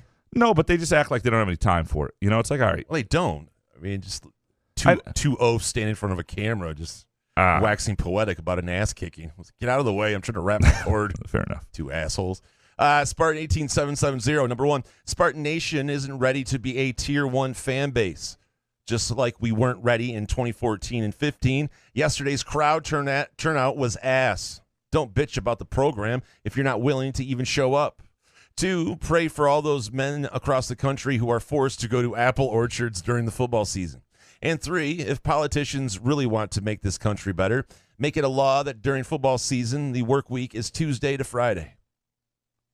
How about Tuesday to Thursday? I mean, do we really need either day on the I don't know. I don't mind a Friday because usually people, they're not working around anyway. noon or like 1 o'clock, you dip out or you're half-assing it. I'll work Fridays. Mondays are complete ass. If you could get rid of Mondays, everybody's got a case of the Mondays. Am I right? Yeah. No. Okay. I don't know. Fuck Mondays. The number 1 though, Spartan Nation isn't ready to be a Tier 1 fan base. There is. I mean, look, I'm not going to call out anybody for not showing up for the Ohio State game. There was good reason not to go to that game. It was going to be at best what it wound up being. Should you go to the Wisconsin game? Yes. All right. If you care about, like, if you're part of the dream for getting the program where you want it to go, and there are a lot of recruits on the field during these games, and it matters. Like, one of the reasons we talked to when we talked to Emily from covers Maryland for the Washington Post, I think it was in that conversation. Maybe it was a separate conversation I had with her, but about like what Maryland's ceiling could be, and the part of the problem they have is the stands look like they do there. And like that's probably going to keep their ceiling no matter what they do. They're going to have some good moments, but probably 8 wins, right? They're never going to be able to truly take that step because you can have a 4 or 5-star recruit who goes there one weekend and then goes to another school the next, and it looks totally different. And I think if you're Michigan State, I'm not like you can do what you want. I'm not telling anybody how to spend their Saturday. What I'm saying is it's just like the spring game argument we had, where if this is something that matters to recruits, and I don't know that how much it does, but just be aware that your presence and your passion is a part of it. Now, that said, SEC students and fan base are getting called out by their coaches all the time too. There are bigger issues here, and I don't know if it's just a Michigan State deal. But if I go and Michigan State's they're down 31-0 at halftime, can I leave? Yeah, absolutely, okay. You can leave. At that point, but that's really leave. not showing support anymore, though. What are you supporting? Do you have to stay? That's what I'm saying, but I don't know what to do because you're not a fan. You can't bitch about the team if you don't go to this bullshit. So now, if I sit through a half, am I good to go? Yeah, what I'm saying is you go to this week, it's a big game. If they show up, they play hard. I'm sorry. If you sit even at your house and you sit through that game, you can still complain about the game to me. Yeah, no, you're part of the TV package. I mean, going to these games costs a lot of money, and people can't. They're just not going to waste their day doing that shit. And I'm with them too. I'm torn on this stuff about like. It takes all this to be the program you want to be. Like you gotta have a competent team. Like if you want people to show up, don't have what happened in Minnesota happen. Like Ohio State was always going to be what it was. You compete against Ohio State, and maybe they win by a touchdown to 10 points. I think more people go to the Wisconsin game. you're fighting. You're actually not just getting embarrassed and people on national TV are just goofing on you. It's tough to go to the stadium after that. This will be interesting. No, but there have been years where they were really good late in the year, and it's firearm hunting season, which, hell yeah. If Michigan wants to take college football serious as a state, those dates should be moved, frankly. I mean, that's just the way it is. But anyway. Jason with an E. Number one, I disagree wholeheartedly that this was a dignified loss for Michigan State. It's clear that we do not have the talent to compete, but players are missing tackles left and right. They are even lost on the field on D. That falls on the coaches. 2, the Dan Campbell experiment should be done. The man has no feel for the game. And 3, Tucker was smart to get that money right after last season. He had to have known the shitstorm was coming. There's no way he saw these guys in practice and still had a clue that the team was in trouble. Appreciate you, Graham and Jason. So these are good. Appreciate you, dude. The no feel is a good way of putting it with Dan Campbell, right? He doesn't seem to have a feel for it. But he's a motivator guy, I think, maybe as a coordinator, right? Like a tight ends coach, I could see him motivating. Right. Would you trust him as an offensive coordinator, defensive coordinator? No, because he makes decisions emotionally. Yeah. And that's not, you feel like Belichick is never making an emotional decision out there. You're like, that guy is just like, I've got a counter for this. Everything's dead to him inside. Yeah. That's the way you have to be. Yeah. So I think, and again, if Dan Campbell had 2 great coordinators you trusted, right, and they were in on all these, and he wasn't screwing up the time, the 4th and 9 decision, you'd be okay with the rah-rah head coach. You need elite coordinators, and then maybe you could have Dan Campbell be the rah-rah coach, motivator guy. Yeah, and maybe they have that offensively. I don't know. I like their young offensive coordinator. And you're fair to disagree with the idea it wasn't a dignified loss. I thought everything's relative, and I just thought it was going to be worse. So to me, that was dignity. Is this Rich Searing or Spring? Searing. Sorry. All right, Rich Searing. Number one, I hope Jaden Manningham and all other injured players are okay and return soon. 2, Tucker needs until the end of 2025 season to determine if he was the right hire or not. 3, recruits are taking the season 2 ways: immediate playing time or run and run far. Bonus. Talking to a friend of mine who is a former defensive coordinator, and I asked him, is it scheme, coaching, or lack of talent? His response was all of the above. There you go. Yeah. No, I'm starting to hear some of the same stuff. And there's some, I think that there are people who know football out there watching it going, these guys don't look well coached. You don't need to know football to see that. If you've watched football throughout your life, I'm sorry, if you don't know X's and O's, you can watch a defense and know that. Yeah, but you can watch a team that's just overmatched. But you can... Sure, and that's what we've been doing to fans and saying, well, next week, wait for the moral victory. We haven't said that once. Whatever. It's just been week after week. What can I say? Graham, if they give up 500 yards, what can we say next week? You know what I mean? Like basketball season. I mean, I'm telling you, Michigan State fans are so lucky. Like, if this was, everybody get ready to drink. No, sorry, I've done this bit before. But if you were Notre Dame or you were, Oklahoma, don't coach my you just don't give a shit, and so you're screwed for another 8 months. You get off to or 10 months. You get off to a bad start. Your life sucks for 10 months. Couch on fire next. Number one, Graham, you wrote that MSU football still has its dignity. No, sir. The sports media is destroying them. Much worse than they are an Oklahoma team that just lost to its rival 49-0. 2, I think this whole discussion would be different if Tucker was in the middle of the 3rd year on his original contract, especially after 4 interim coaches just won big games, including Arizona State over your vaunted Penix, Huskies, and whiskey. 3, I apologize to Muddy Waters. So it's interesting. Like, you look at everybody's going, look what Bielema's doing. Yeah, he's doing that. Mel Tucker did that too. He's in year 2. Mel Tucker's you can win early. Things happen. You have good years. Like, this is not a good year. And what people are going to have to decide is, does what happens this year and next, I don't think next year is going to be easy, make you lose faith in him? And I think Michigan State will give him to 2025. I think what Rich said was right. I mean, it is, at a certain point, it will be very clear if he's the right coach. And what you're hoping if you're Michigan State is it's clear he wasn't, or that it's not clear that he was not, and you wasted all this time. But I think you can't do it prematurely, because what you hired him for, you haven't allowed to unfold completely yet. But I also understand why people are looking at it going, I don't know even when he has the talent, if he's got the staff, to coach these guys. And to Couch on Fire's point, on the dignity of this other sports media destroying MSU, and I think there are factions of sports media that are, because people tune in for the Ohio State game. Again, it's what I said before. It's lazy. It's where were you for Minnesota? This is absolutely who MSU was before this. And if you're destroying them every week and you think this is awful, but I didn't think the Ohio State game was anything more than what we expected it to be.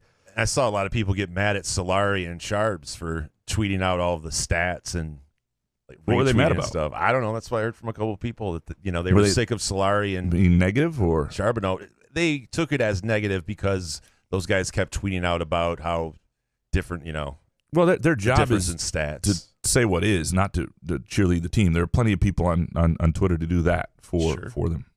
Dan Grafe next. Number 1, there is no such thing as losing with dignity. Every day I lose with dignity. 2, MSU losing to the Buckeyes isn't the issue, but having as many double-digit losses as Tucker has is worrisome. 3, if Tucker brings up attendance again this season, it's not going to be taken well. Yeah, it can't come from him. That's true. I mean, Michigan State fans kind of got, it's got to be done with a different tone, sort of an appreciation. Like what Tucker needs to pivot to, and I believe this, is sort of a recognition and understanding that this shit ain't going that well. This ain't that fun. We're trying to correct it, and we really do appreciate those of you who are still coming out to the games, and that means a lot to us. That goes a lot further than, hey, we need you out there. You should be out, whatever. I think they really appreciate you. That's why we say appreciate you all the time. It's a great term. Robert next. Number 1, the situation isn't dire for MSU football, but it must put everything it is doing under a giant microscope and reevaluate. 2, as I've said before, fire Tim Lester. And 3, anyone who watched the Colts-Broncos game or the Iowa-Illinois game should be entitled to financial compensation. All right, so I've talked many times about the Super Bowl bet that I didn't do that now forces me to do a bet. Basically, years ago, it was Patriots-Rams, and a $250 bet paid $77,000 if neither team scored a touchdown. Yeah. And I thought it was absurd, but I just saw the bet beforehand. And then in the fourth quarter, neither team had scored a touchdown, so I started to panic. I was like, I should have done it. And so now every year I drop 50 on that bet just for peace of mind. But the Colts-Broncos game, there was a bettor I saw out there who won $10,000 off a $100 bet that neither team would score a touchdown. And that was a really smart bet given those two teams, actually. And I'm not saying it's likely to happen, but given the odds, paying $10,000 off $100, that was a really... And again, with Iowa and their offense, brutal. How pathetic is this? I mean, Illinois' defense is giving up 8.7 a game, so they're really good, but Iowa's wasting a great defense. Yeah, totally. I mean, come on. You just need a half-ass competent offense. The only caw lures. Number 1, MSU has a real chance of going 3-9. 2, Behringer for Heisman. 3, MSU and the Lions are such ass that I'm looking forward to cleaning the garage, yard work, etc. on weekends. It's a depressing place to be. It's also depressing for it when, like, Bryce Behringer is a hell of a punter. Like, he looks like an NFL punter. He was incredible. He had a 57-yard punt when they needed it. And he had another, and then he had a 36-yard pooch punt to the 2-yard line. Then they pinned Ohio State deep at the 9. All of that is fantastic. The problem is when your MVP, your clear MVP is your punter, it's never a good season. And when they're calling the game, they're just bragging about nothing but the punter. Andrew Zuiza next. One long take. Sorry, Jason. MSU has signed 75 players that are less than 4-star guys in the last 4 years. Minnesota, 72. Ohio State, 17. MSU had 17 transfers into their program in that time. Minnesota 13, Ohio State 4. The similarities with Minnesota are uncanny. Differences, MSU has coaching change during the time span. So the only explanation for that bad Minnesota loss is coaching, the timing of the coaching change during COVID, less development within and adjusting to the new system, and lack of player chemistry or bad coaching. This is what they mean by long-haul COVID. Let's blame it on COVID. Caw. Good stuff, Andrew. No, that's good data. Minnesota has stability, and they've also got a reputation for developing guys on that defense, and they've not done it with a ton of 4-star guys. And one of the things that I was wondering about P.J. Fleck, and they recruited well enough, but he recruited at an extremely high level at Western Michigan. He was basically recruiting guys that schools like Minnesota wanted and getting them at Western Michigan. And that's why they won the way they did. And then he took a lot of those kids in the next classes that he had been recruiting to Minnesota, and they're more of a fit than a reach. You're not getting kids Ohio State wanted. And that was my question. Does he able to do the same thing at Minnesota with guys who are big-time recruits, and to this point hasn't been able to do so? DC Spartan next. Number 1, I live in DC now, and the products at SkyMint, get them whenever I'm back in Michigan, are so much better than most anything they have out there and much more reasonably priced. They need to open a location here in DC. And 2, I agree Hazleton shouldn't be fired midseason, but at this point, Tuck better be making some phone calls. And 3, Mike Hart having a seizure on the sideline is ass. Sincerely hope he makes a full recovery. Also, it doesn't happen maybe if Michigan loses. They played inspired football after. Yeah, it's interesting because I thought it's also, you could argue they were a little jarred when it happened, and that contributed to the first half. And at halftime, they realized he was going to be okay, and I think everybody was jarred because they didn't know what was going on, right? I was a little surprised when I heard it was a seizure that more people didn't recognize what happened.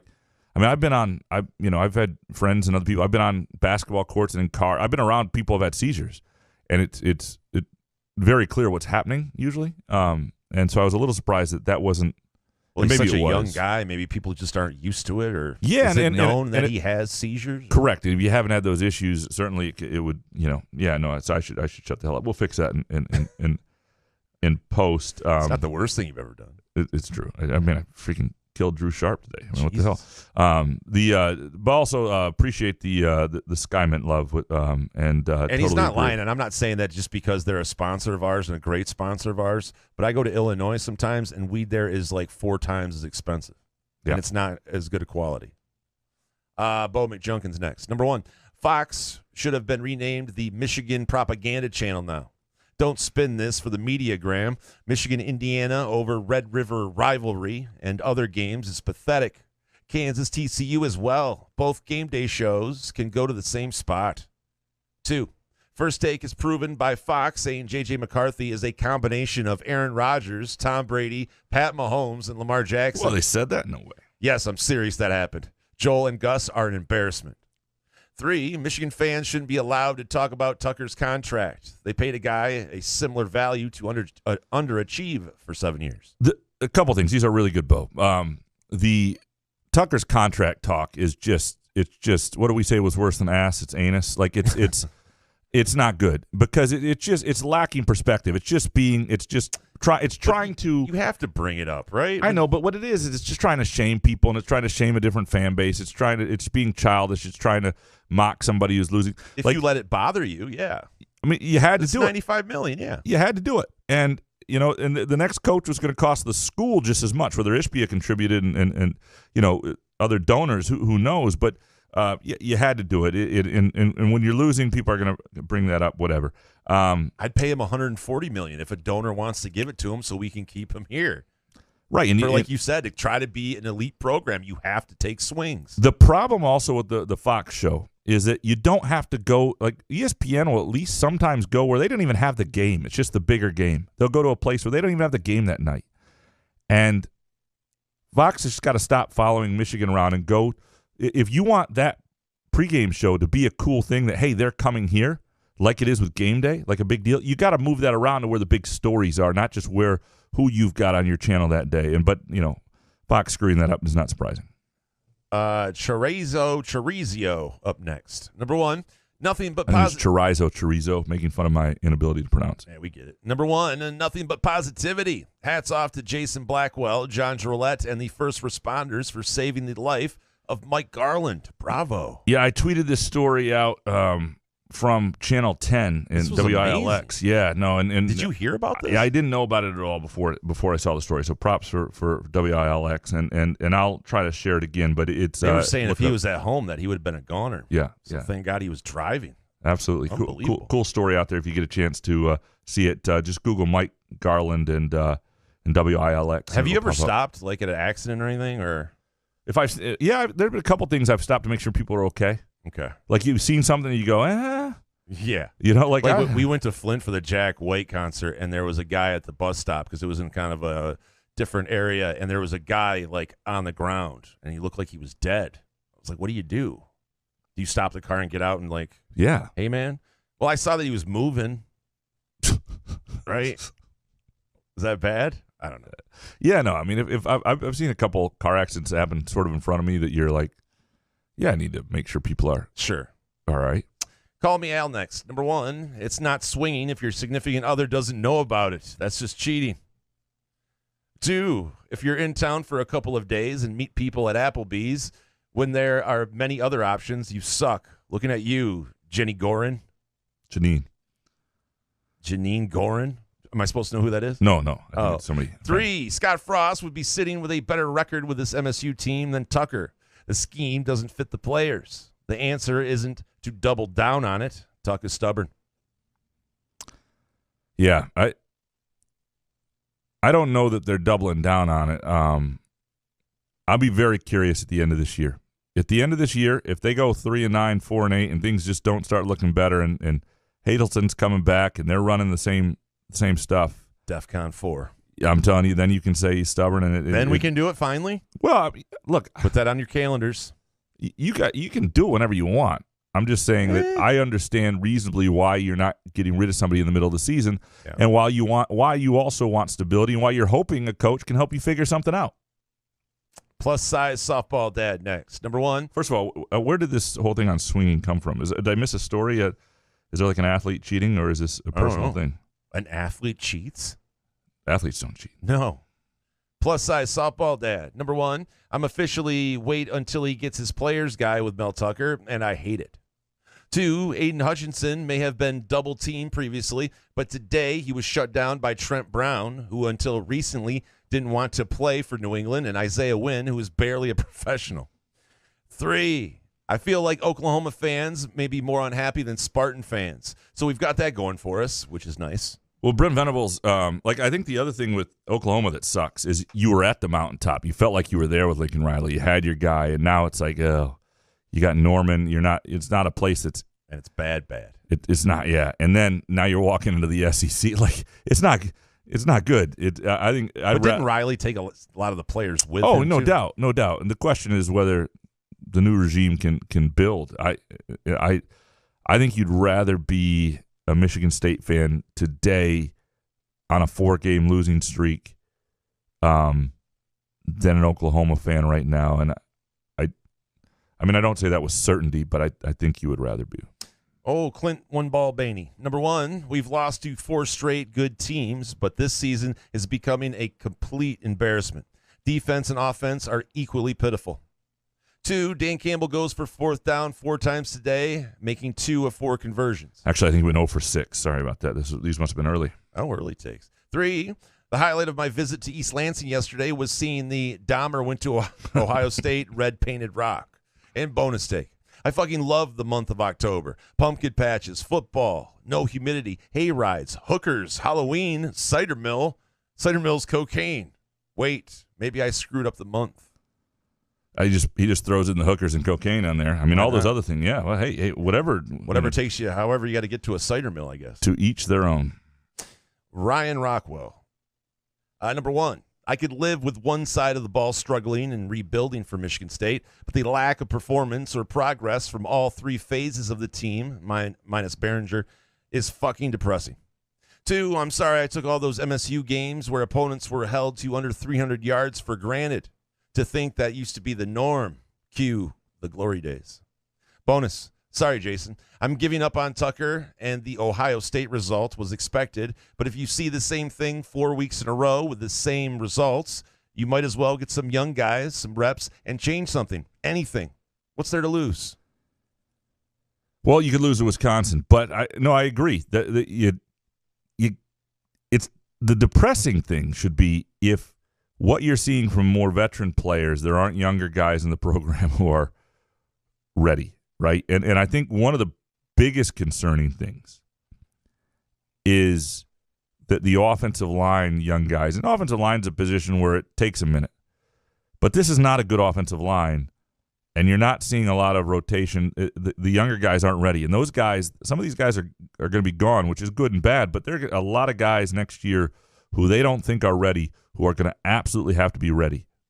And there's not a lot of evidence. Michigan State's history on the offensive line recently has been pretty dire, and so I think that's a big concern. Tyler next. Number 1, the ice cream cookie sandwich was worth it. 2, Graham, please can you ask Mel if the defensive backs are supposed to turn to find the ball or just face guard? 3, one fan was pissed that Thorne ruined the game and Kim wouldn't have lost to Ohio State. Imagine being that confused. Hey, people love the backup quarterback, but he's not going to make the difference in that game for sure. I think everybody's intrigued by Kim because the other thing is when Kim has gotten his chances, he's looked good. Made a hell of a throw. Yeah, no, he's clearly got arm talent. There's no doubt about it. And Mel Tucker said that, and Peyton Thorne is still his quarterback to this point, it appears. Professor next. Number 1, hire Brett Venables when he becomes available in 7 weeks. 2, the MSU offense with athletes at all skill positions is more embarrassing than the defense. The play calling is conservative runs or slow developing passes. 3, donuts and cider is overrated. And bonus, caw. Instead of boo, caw. No? Donuts and cider are not overrated. Well, cider can be a bit of a laxative, and so in certain settings, a little overrated. Yeah, it's but not overrated. Donuts never overrated. Donuts and cider. I'm just saying, if you're going to go on a date, know how your stomach responds to cider before you get too into it. That's all I'm saying. Start blowing her eyebrows out. I do think they need to do more quick stuff on offense. When you don't have a line, the way to work around that is. I thought they were doing some of that though. We're doing some short stuff and getting Jaden Reed, the hands. There was a lot of stuff that was too slow developing for that line in that third quarter. That's for sure. Kenton next. Number 1, how does this MSU team avoid going 2-10 unless they play a backup QB? I don't see another win. 2, Berger still doesn't look good. Why didn't we see more Collins or Broussard? And 3, I didn't see the improvement you did. Really worry that Thorne looked shell-shocked mentally and physically. So that's a good question with Thorne, though, because I've seen this happen with quarterbacks, and like if he's lost his confidence, and I don't know that to be the case. He might have just been up against a team that just has too much for what they've got. I didn't think Berger played well, but I'm not gonna. The running game was. This is a big week, not just for them to win, but this is a big evaluation week. I mean, this is a week where there shouldn't be excuses for Peyton Thorne. There shouldn't be excuses for Jay Johnson. There shouldn't be excuses for Scotty Hazelton. Graham Mertz had a great game last week, but before that, he had been, pretty pedestrian and turnover prone. Wisconsin's passing game has not been what some of the passing games they faced have been. So, this is a week that they've got to show up and find a way, and I think you can also evaluate people a little more fairly. Rye Dog next. Number 1, the first 20 minutes Saturday was the most competitive for MSU since the second half against Akron. 2, Dan Campbell will not be the one to lead the Lions to the promised land, but we will have to suffer his incompetence for another season after this one. I don't know if that record, if he wins 3 games again, can ownership do it? I don't think they'll pull the trigger on it. You don't? No. Yeah. He'll be back next year, regardless of the record. I mean, you can't have days like today too often because you can think it's. But they're going to be competitive in other games, I'm guessing. Well, that's the show key. Grit and fight. And Sheila Hampford is going to fall in love with him again. He's back. The Jeff Heward wearing a Lions shirt today. It's I saw somebody right after the game and like a giant Lions bumper sticker, and I just thought they're just depressed. You just know people in that car are depressed. It's like dead inside. Yeah. No. Michael Garnett next. Number 1, the Detroit Lions are ass. Host Hard Knocks and get the entire fan base to buy in, then blow 3 games to drop us to 1-4, all while collecting our hard-earned money. Dan Campbell is ass. Aaron Glenn and our defense is ass. The Fords are ass. I'm done with this team. 2, enough with the wait until Tuck's guys are in the program logic. In year 2, Lance Leopold had Kansas at 5-1, second in the Big 12. In year 2, Brett Bielema has Illinois looking like a serious dark horse to win the West. Nobody expected us to beat Ohio State or cover, but how often does Tuck need to watch our defense get gashed before realizing a change needs to be made? This mess is partly D'Antonio's fault, but it's fair to suggest Tuck's seat should get warm if he's going to keep saying that he has complete confidence in his staff. And 3, you can't beat fall in Michigan, especially with cider and some groovy donuts, followed up with a great local beer from Hopcat. Appreciate you. Appreciate you, Michael. So again, you're 6 games after an 11-2 season in year 3.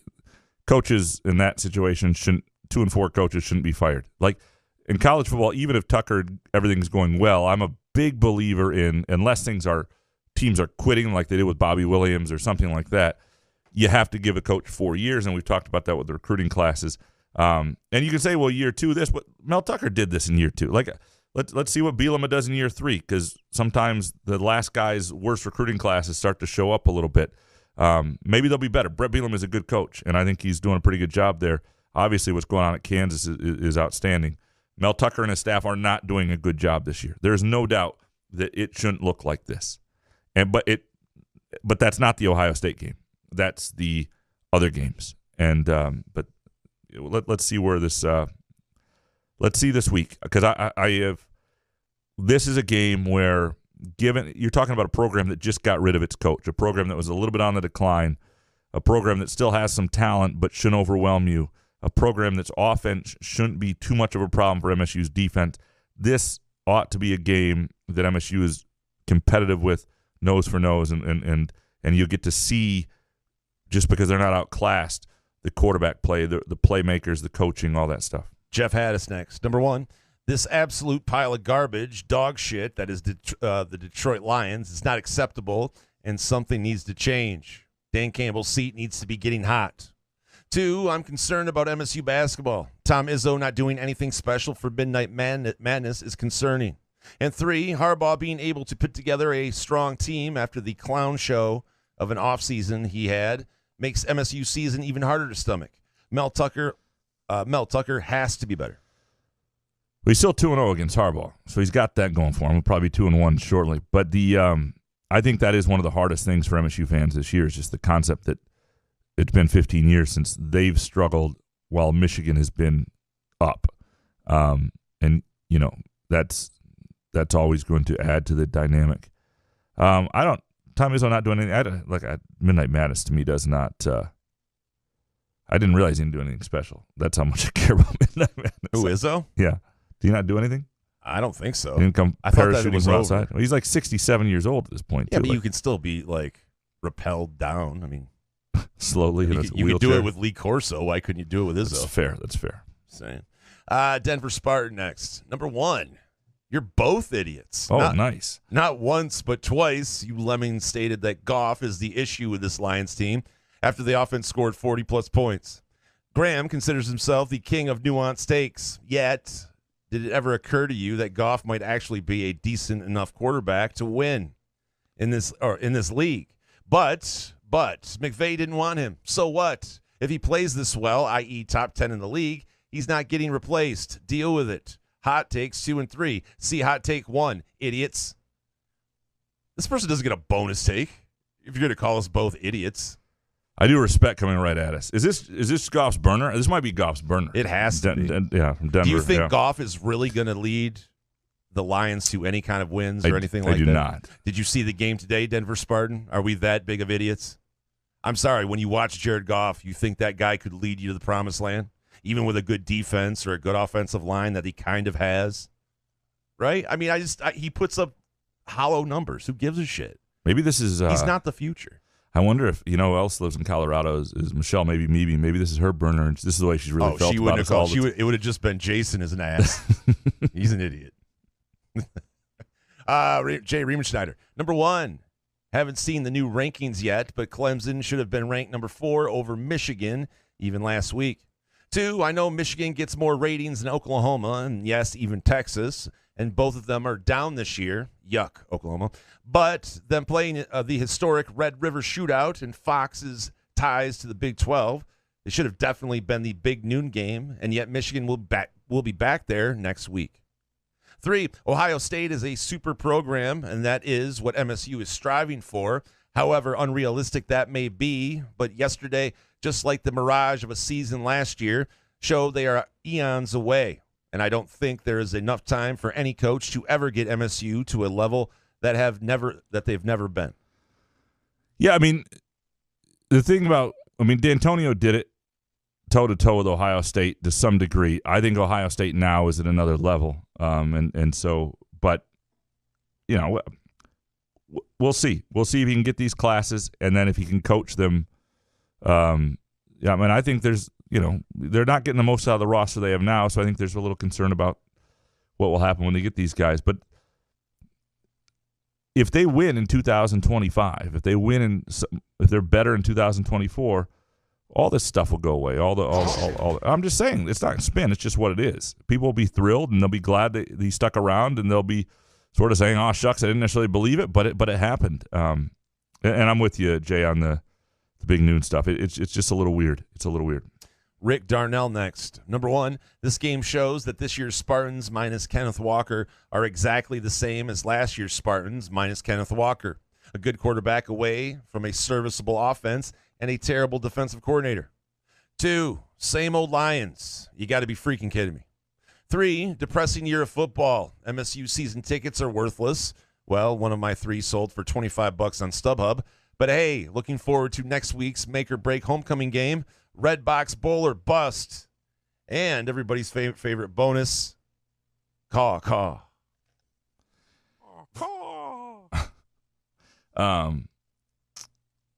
It is a depressing year of football. And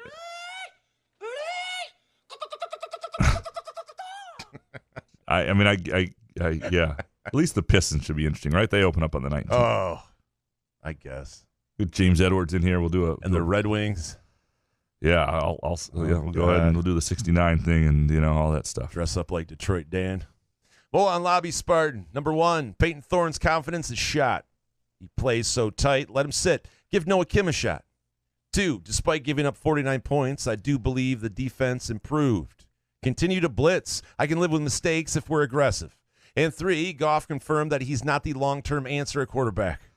Yeah, if you were worried about that, today was a good day in that sense. Molon Lobby. Someone's going to call you an idiot next week. Denver Spartan coming after you. I do agree with you, too, on 2. The idea that you can live with being a little more aggressive with blitzes and just getting beat that way, just getting beat differently. At some point, you got to lose different if you're going to keep losing and keep getting torched. It will not help Peyton Thorne's confidence to give Noah Kim a shot. I'll say that. I'm not saying that his confidence isn't shot. I'm not saying that's not the answer at some point, but that if it happens will, I think, be sort of the end of Peyton Thorne. Jarrett next. Number 1, Chuck Brantley's pick 6 will be the high point of this MSU football season. 2, Jaden Reed will be playing on Sundays next year. And 3, Stroud will throw 6 TDs in the Big Ten Championship to have a total of 5 games with 6 touchdowns. And that Big Ten record will never be broken. He's outstanding. He's got tons of weapons, which helps. I mean, C.J. Stroud is playing in just like that. That's heaven for a quarterback. Great running game, better receivers than the other team, better talent around you. Now he's offensive line. Yeah. Now he's got more talent, but there are a lot of quarterbacks who would look pretty good. Like I'm sure Peyton Thorne's watching C.J. Stroud and going, I don't know if I'm C.J. Stroud because he's not, but things will. Peyton Thorne could run Ohio State's offense and they would be okay.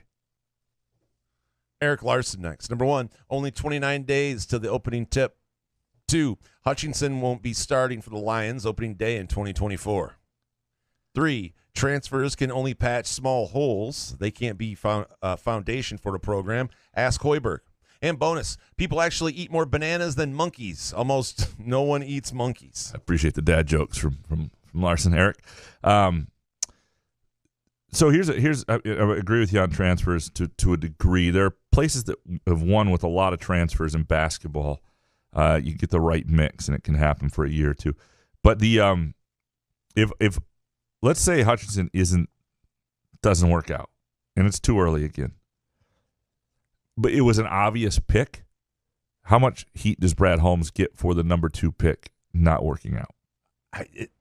even then, it's still early, right? And it's an obvious he's going to pick, come yeah. in. And he's not going to be benched, right? And I mean, there's growing pains with a rookie, I guess. And the other thing that's going to help them is I really believe that the kid they got, James Williams out of Alabama, if he winds up being, they traded up for him, if he winds up being a stud receiver, then you had a good draft anyway there.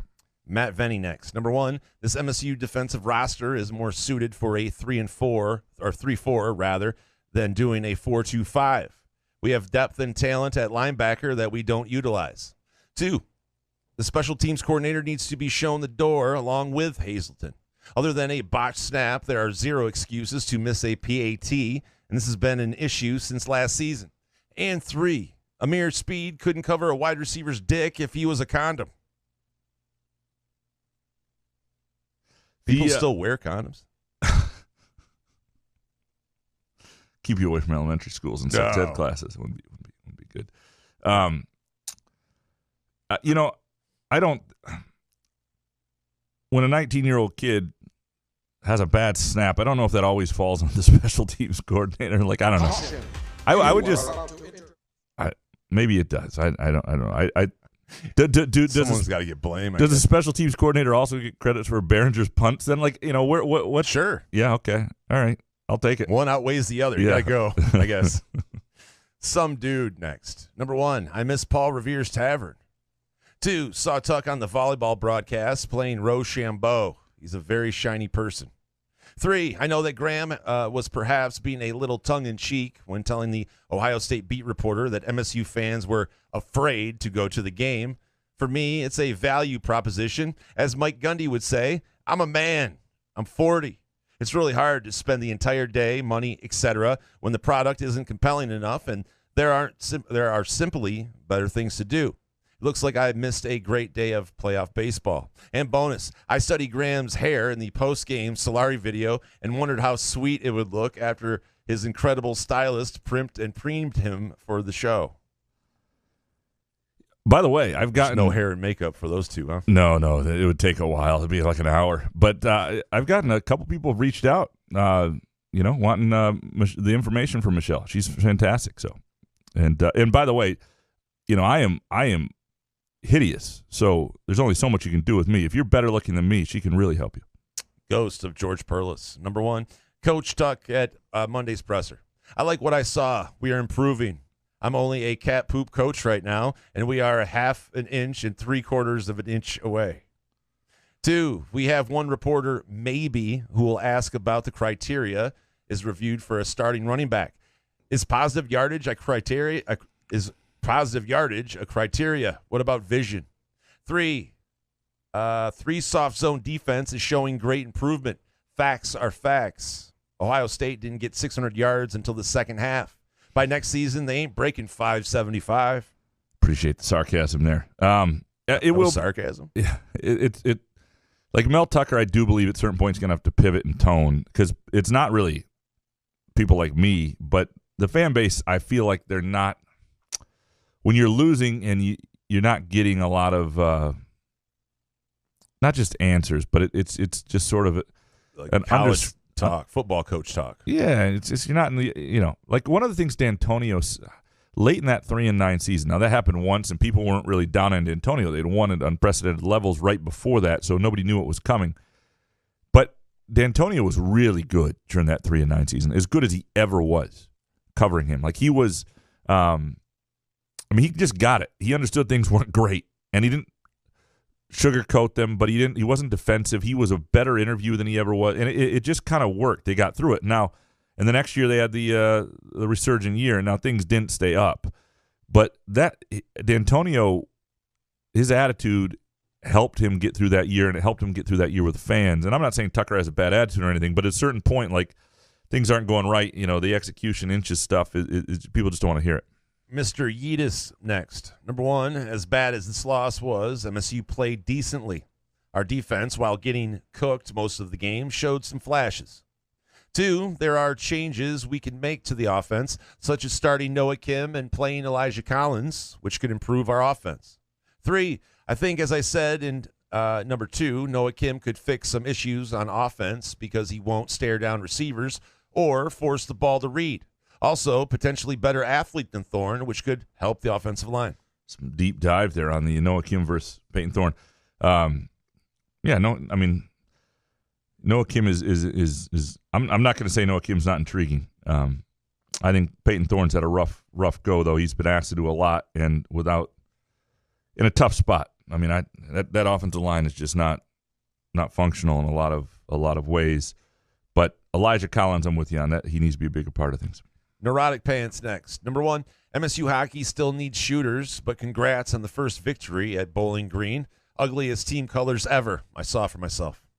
2, turns out if you throw the ball directly to an MSU defender, he can indeed catch. And 3, it was an interesting 15 minutes of football with the Big's best punt. I think there was more to that play, though. Like, if you watch the play over, and obviously it was a bad pass. It was a miscommunication. But Brantley let the guy go. Like, Brantley was dialed in on what was happening there. Like, it was a nice play by Brantley. He had to be in the right spot for that to happen. Otherwise, he was just standing out there by himself. So, I mean, I give Brantley some credit. I think he's turned into a nice player. John Crager next. Number 1, that first half of the Indiana-Michigan game is exactly why college football has become unwatchable. 2 hours for one half? That is complete ass. 2, to sum up the first half of the Ohio State-Michigan State game, I believe Dennis Green said it best. We are who they thought they were, and we let them get off the hook. 3, doing internet live stream broadcasts for local high school football teams is incredible, if I could plug. And is this a bonus? Oh, no, he could plug Thumb Gator. Plug Thumb Gator on his on the show and give them some love on their high school football coverage. It would be a great appreciation. Speaking of which, appreciate you guys. So Thumb Gator with their internet live stream broadcast for high school football stuff. Good stuff, John. Where do you find it? You just Google Thumb Gator. Hold on, give me some Hoff. We'll look up Thumb Gator. I want to help John out here. All right.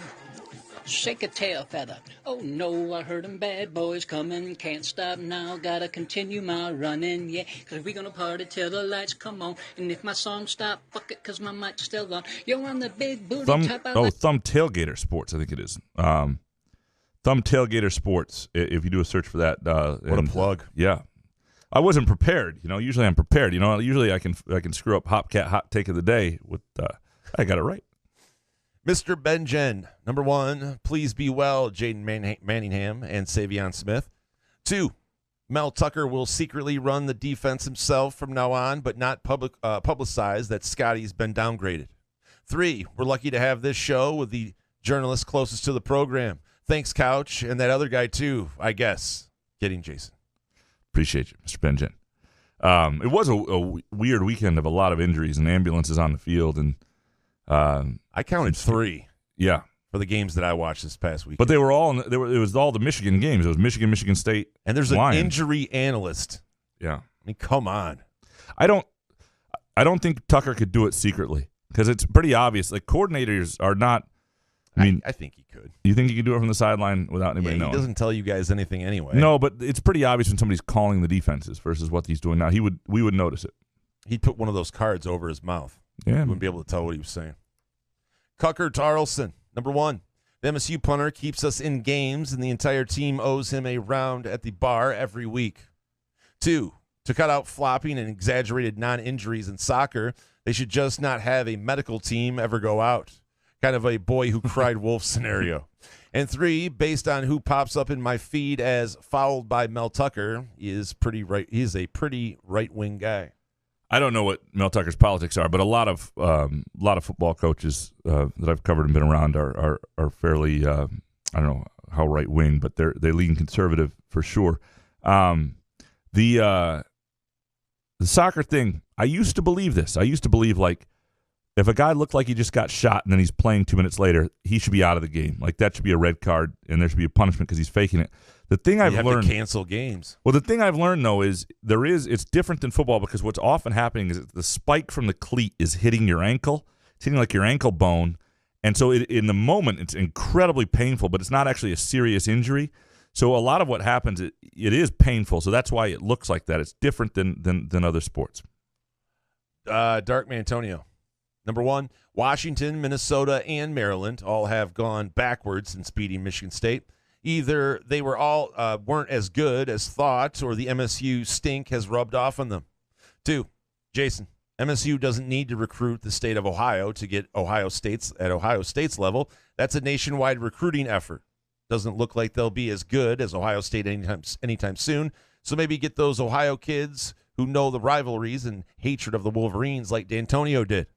And 3, even with your criticisms, your 3 quick takes were wrongly much too positive. Yeah, a lot of people thought that this week. And I'll say this for them. Like, I begin sort of formulating what I want to write at halftime. And often that changes. But if the third quarter had happened in a different order from the second quarter, would that change things? Maybe a little bit. But it's the way I felt, and I sort of wanted to make the point.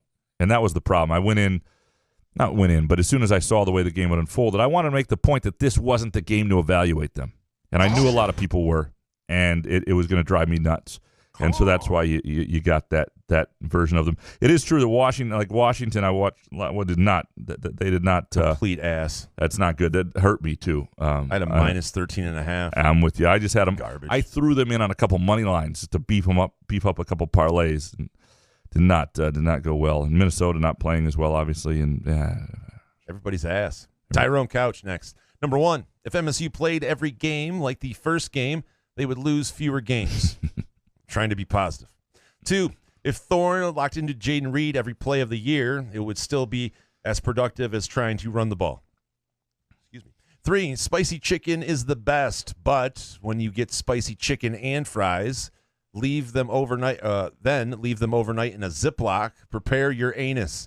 It's almost as bad as eating Little Caesars with White Castle burgers on top. Oh, who does that? Little Caesars, the White Castle burgers. I just think he was using a crazy example. Yeah, that is a crazy example. But you leave them overnight in a Ziploc bag? Interesting. Like where? From a fast food joint? Ugh, that can't be good, right? No, I'm always trying to stay away from things that bother my digestive system. That's not true. No, I can eat a lot of food, and I've got an iron stomach. But if there's something that makes me gassy, I don't want it around my wife. Like I don't want that problem. I want to be able to trust certain things, especially as you get older. You know what I'm talking about. What, you fart? Yeah. When you eat terrible? Yeah, I don't want to have. It's the part about being married, though. Like I hate. They signed up for it. Like the worst thing in the world is a high fiber diet. It might be good for you, but it ain't good for you if you know what I mean. Hans Jurgen next. Number 1, Peyton Thorne is not fast or physical enough for designed runs. Just stop. 2, the 4-2-5 sucks. Won't work in the Big Ten. 3, we don't have the right personnel for our offense or defense. And everyone's favorite bonus. On October 29th, the Spartans can become the worst MSU team to ever beat Go Blow, and I would cherish them always for it. Let's make this dream a reality. Make your mark on the program. Let's say Michigan State loses to Wisconsin, and people are at an all-time low, and they somehow beat Michigan. What will this show sound like that following Sunday? That's fantastic, but the season as a whole was ass. But I tell you what, though, it would do so much because it would ruin so much of what Michigan has going. And to be 3-0 against Tucker, yeah, it'd be great, but it still would be a bummer. No, the whole season. But I'm just saying it would salvage a lot for MSU fans without question. It's not going to happen. I mean, there's very little evidence right now. I mean that, and I understand Michigan doesn't have the explosive receivers that Ohio State does, but there's just no evidence that Michigan State's going to be able to be competitive in that game right now. Jake Hawkins next. Number 1. Fox continues to show such bias against all other Big Ten schools and teams not named Michigan. Such bullshit that they're going to be covering Michigan for the 4th time in a row this Saturday at home against Penn State. 2, thank God Jaden Manningham got out of the hospital. Mangum. Jesus. Got out of the hospital to rejoin his teammates on the sidelines. As much as I enjoy football, I'm concerned with what's happened, that some people might look to abolish it. Like Helen Lovejoy's catchphrase, won't somebody please think of the children? I love that Jake turned to that. Appreciate you, Jake. 3, hey, MSU's defense finally got an interception and it picked 6, no less. But still, the defense is bad when not only does C.J. Stroud put the numbers up he did and gets pulled in the third quarter, but Ohio State converted several 4th downs. Yeah, they're phenomenal. No, the injury to Mangum was scary, and what was interesting is it's not. Sometimes these guys, you don't know them that well. It's just a person on the field. It's football. We've seen it before. You get desensitized to it. But I think because he was brought out to the media availability and he had a really good, engaging conversation. Young guy, freshman, with just that week, and you got to know him a little bit. And he was. But do you think there's more precautions being taken? I mean, obviously he came back. Is it the Tua effect at all? Do you think? Well, he didn't come back in the game. No, he got released from the hospital. Shit. I understand, but still, to go to be taken to a hospital and come back before the game's over. It obviously, I get it. You want to check these guys out. My question is only, is it the Tua effect? Yeah, it's the way he fell, and I think they're worried about his neck. I don't think it's the Tua effect. No, I have no problem going, taking precautions, but you didn't. I don't think you saw it to that level last year. Maybe I don't know. I think people are a little freaked out by the Tua thing. Yeah, I think they've amped it up, saying, "Listen, you got to take these guys. You got to take more precautions." I don't know. Finally, upper deck jerk guy. Number 1, it's not as bad as it seems over the long term. 2, it is as bad as it seems this year. And 3, need a bowl game to develop the younger players. I don't know if it matters so much for the development. It could help a little bit, but a bowl game just to have a year that starts like this, if they wind up getting 6 wins and they're in a bowl game and in the postseason, if this feels like the floor. If the floor is 6-6 and you're in a bowl game, then you can sell that. And that's I don't not like too this bad. new bit by Upper Deck Jerk Guy where he's serious. Well, Hans was serious as hell today. There's nothing about feces or anything that I had to cut out. I mean, it was amazing. But I think Upper Deck Jerk Guy is right. It isn't yet as bad as it seems over the long term, certainly because it's about the recruiting. But it is every bit as bad as it seems this year. We appreciate all of your hot takes. It's fantastic stuff. We appreciate Dominic with his hot take of the day.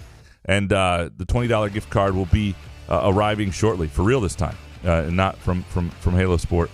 And we appreciate Skyman. And if you're still listening to the show, chances are you're well aware of Skyman. And you've got a couple edibles in your system right now. We will be back on Tuesday evening. And we'll get into some shit. Good stuff, man. Yeah, man. Couch on the Roof.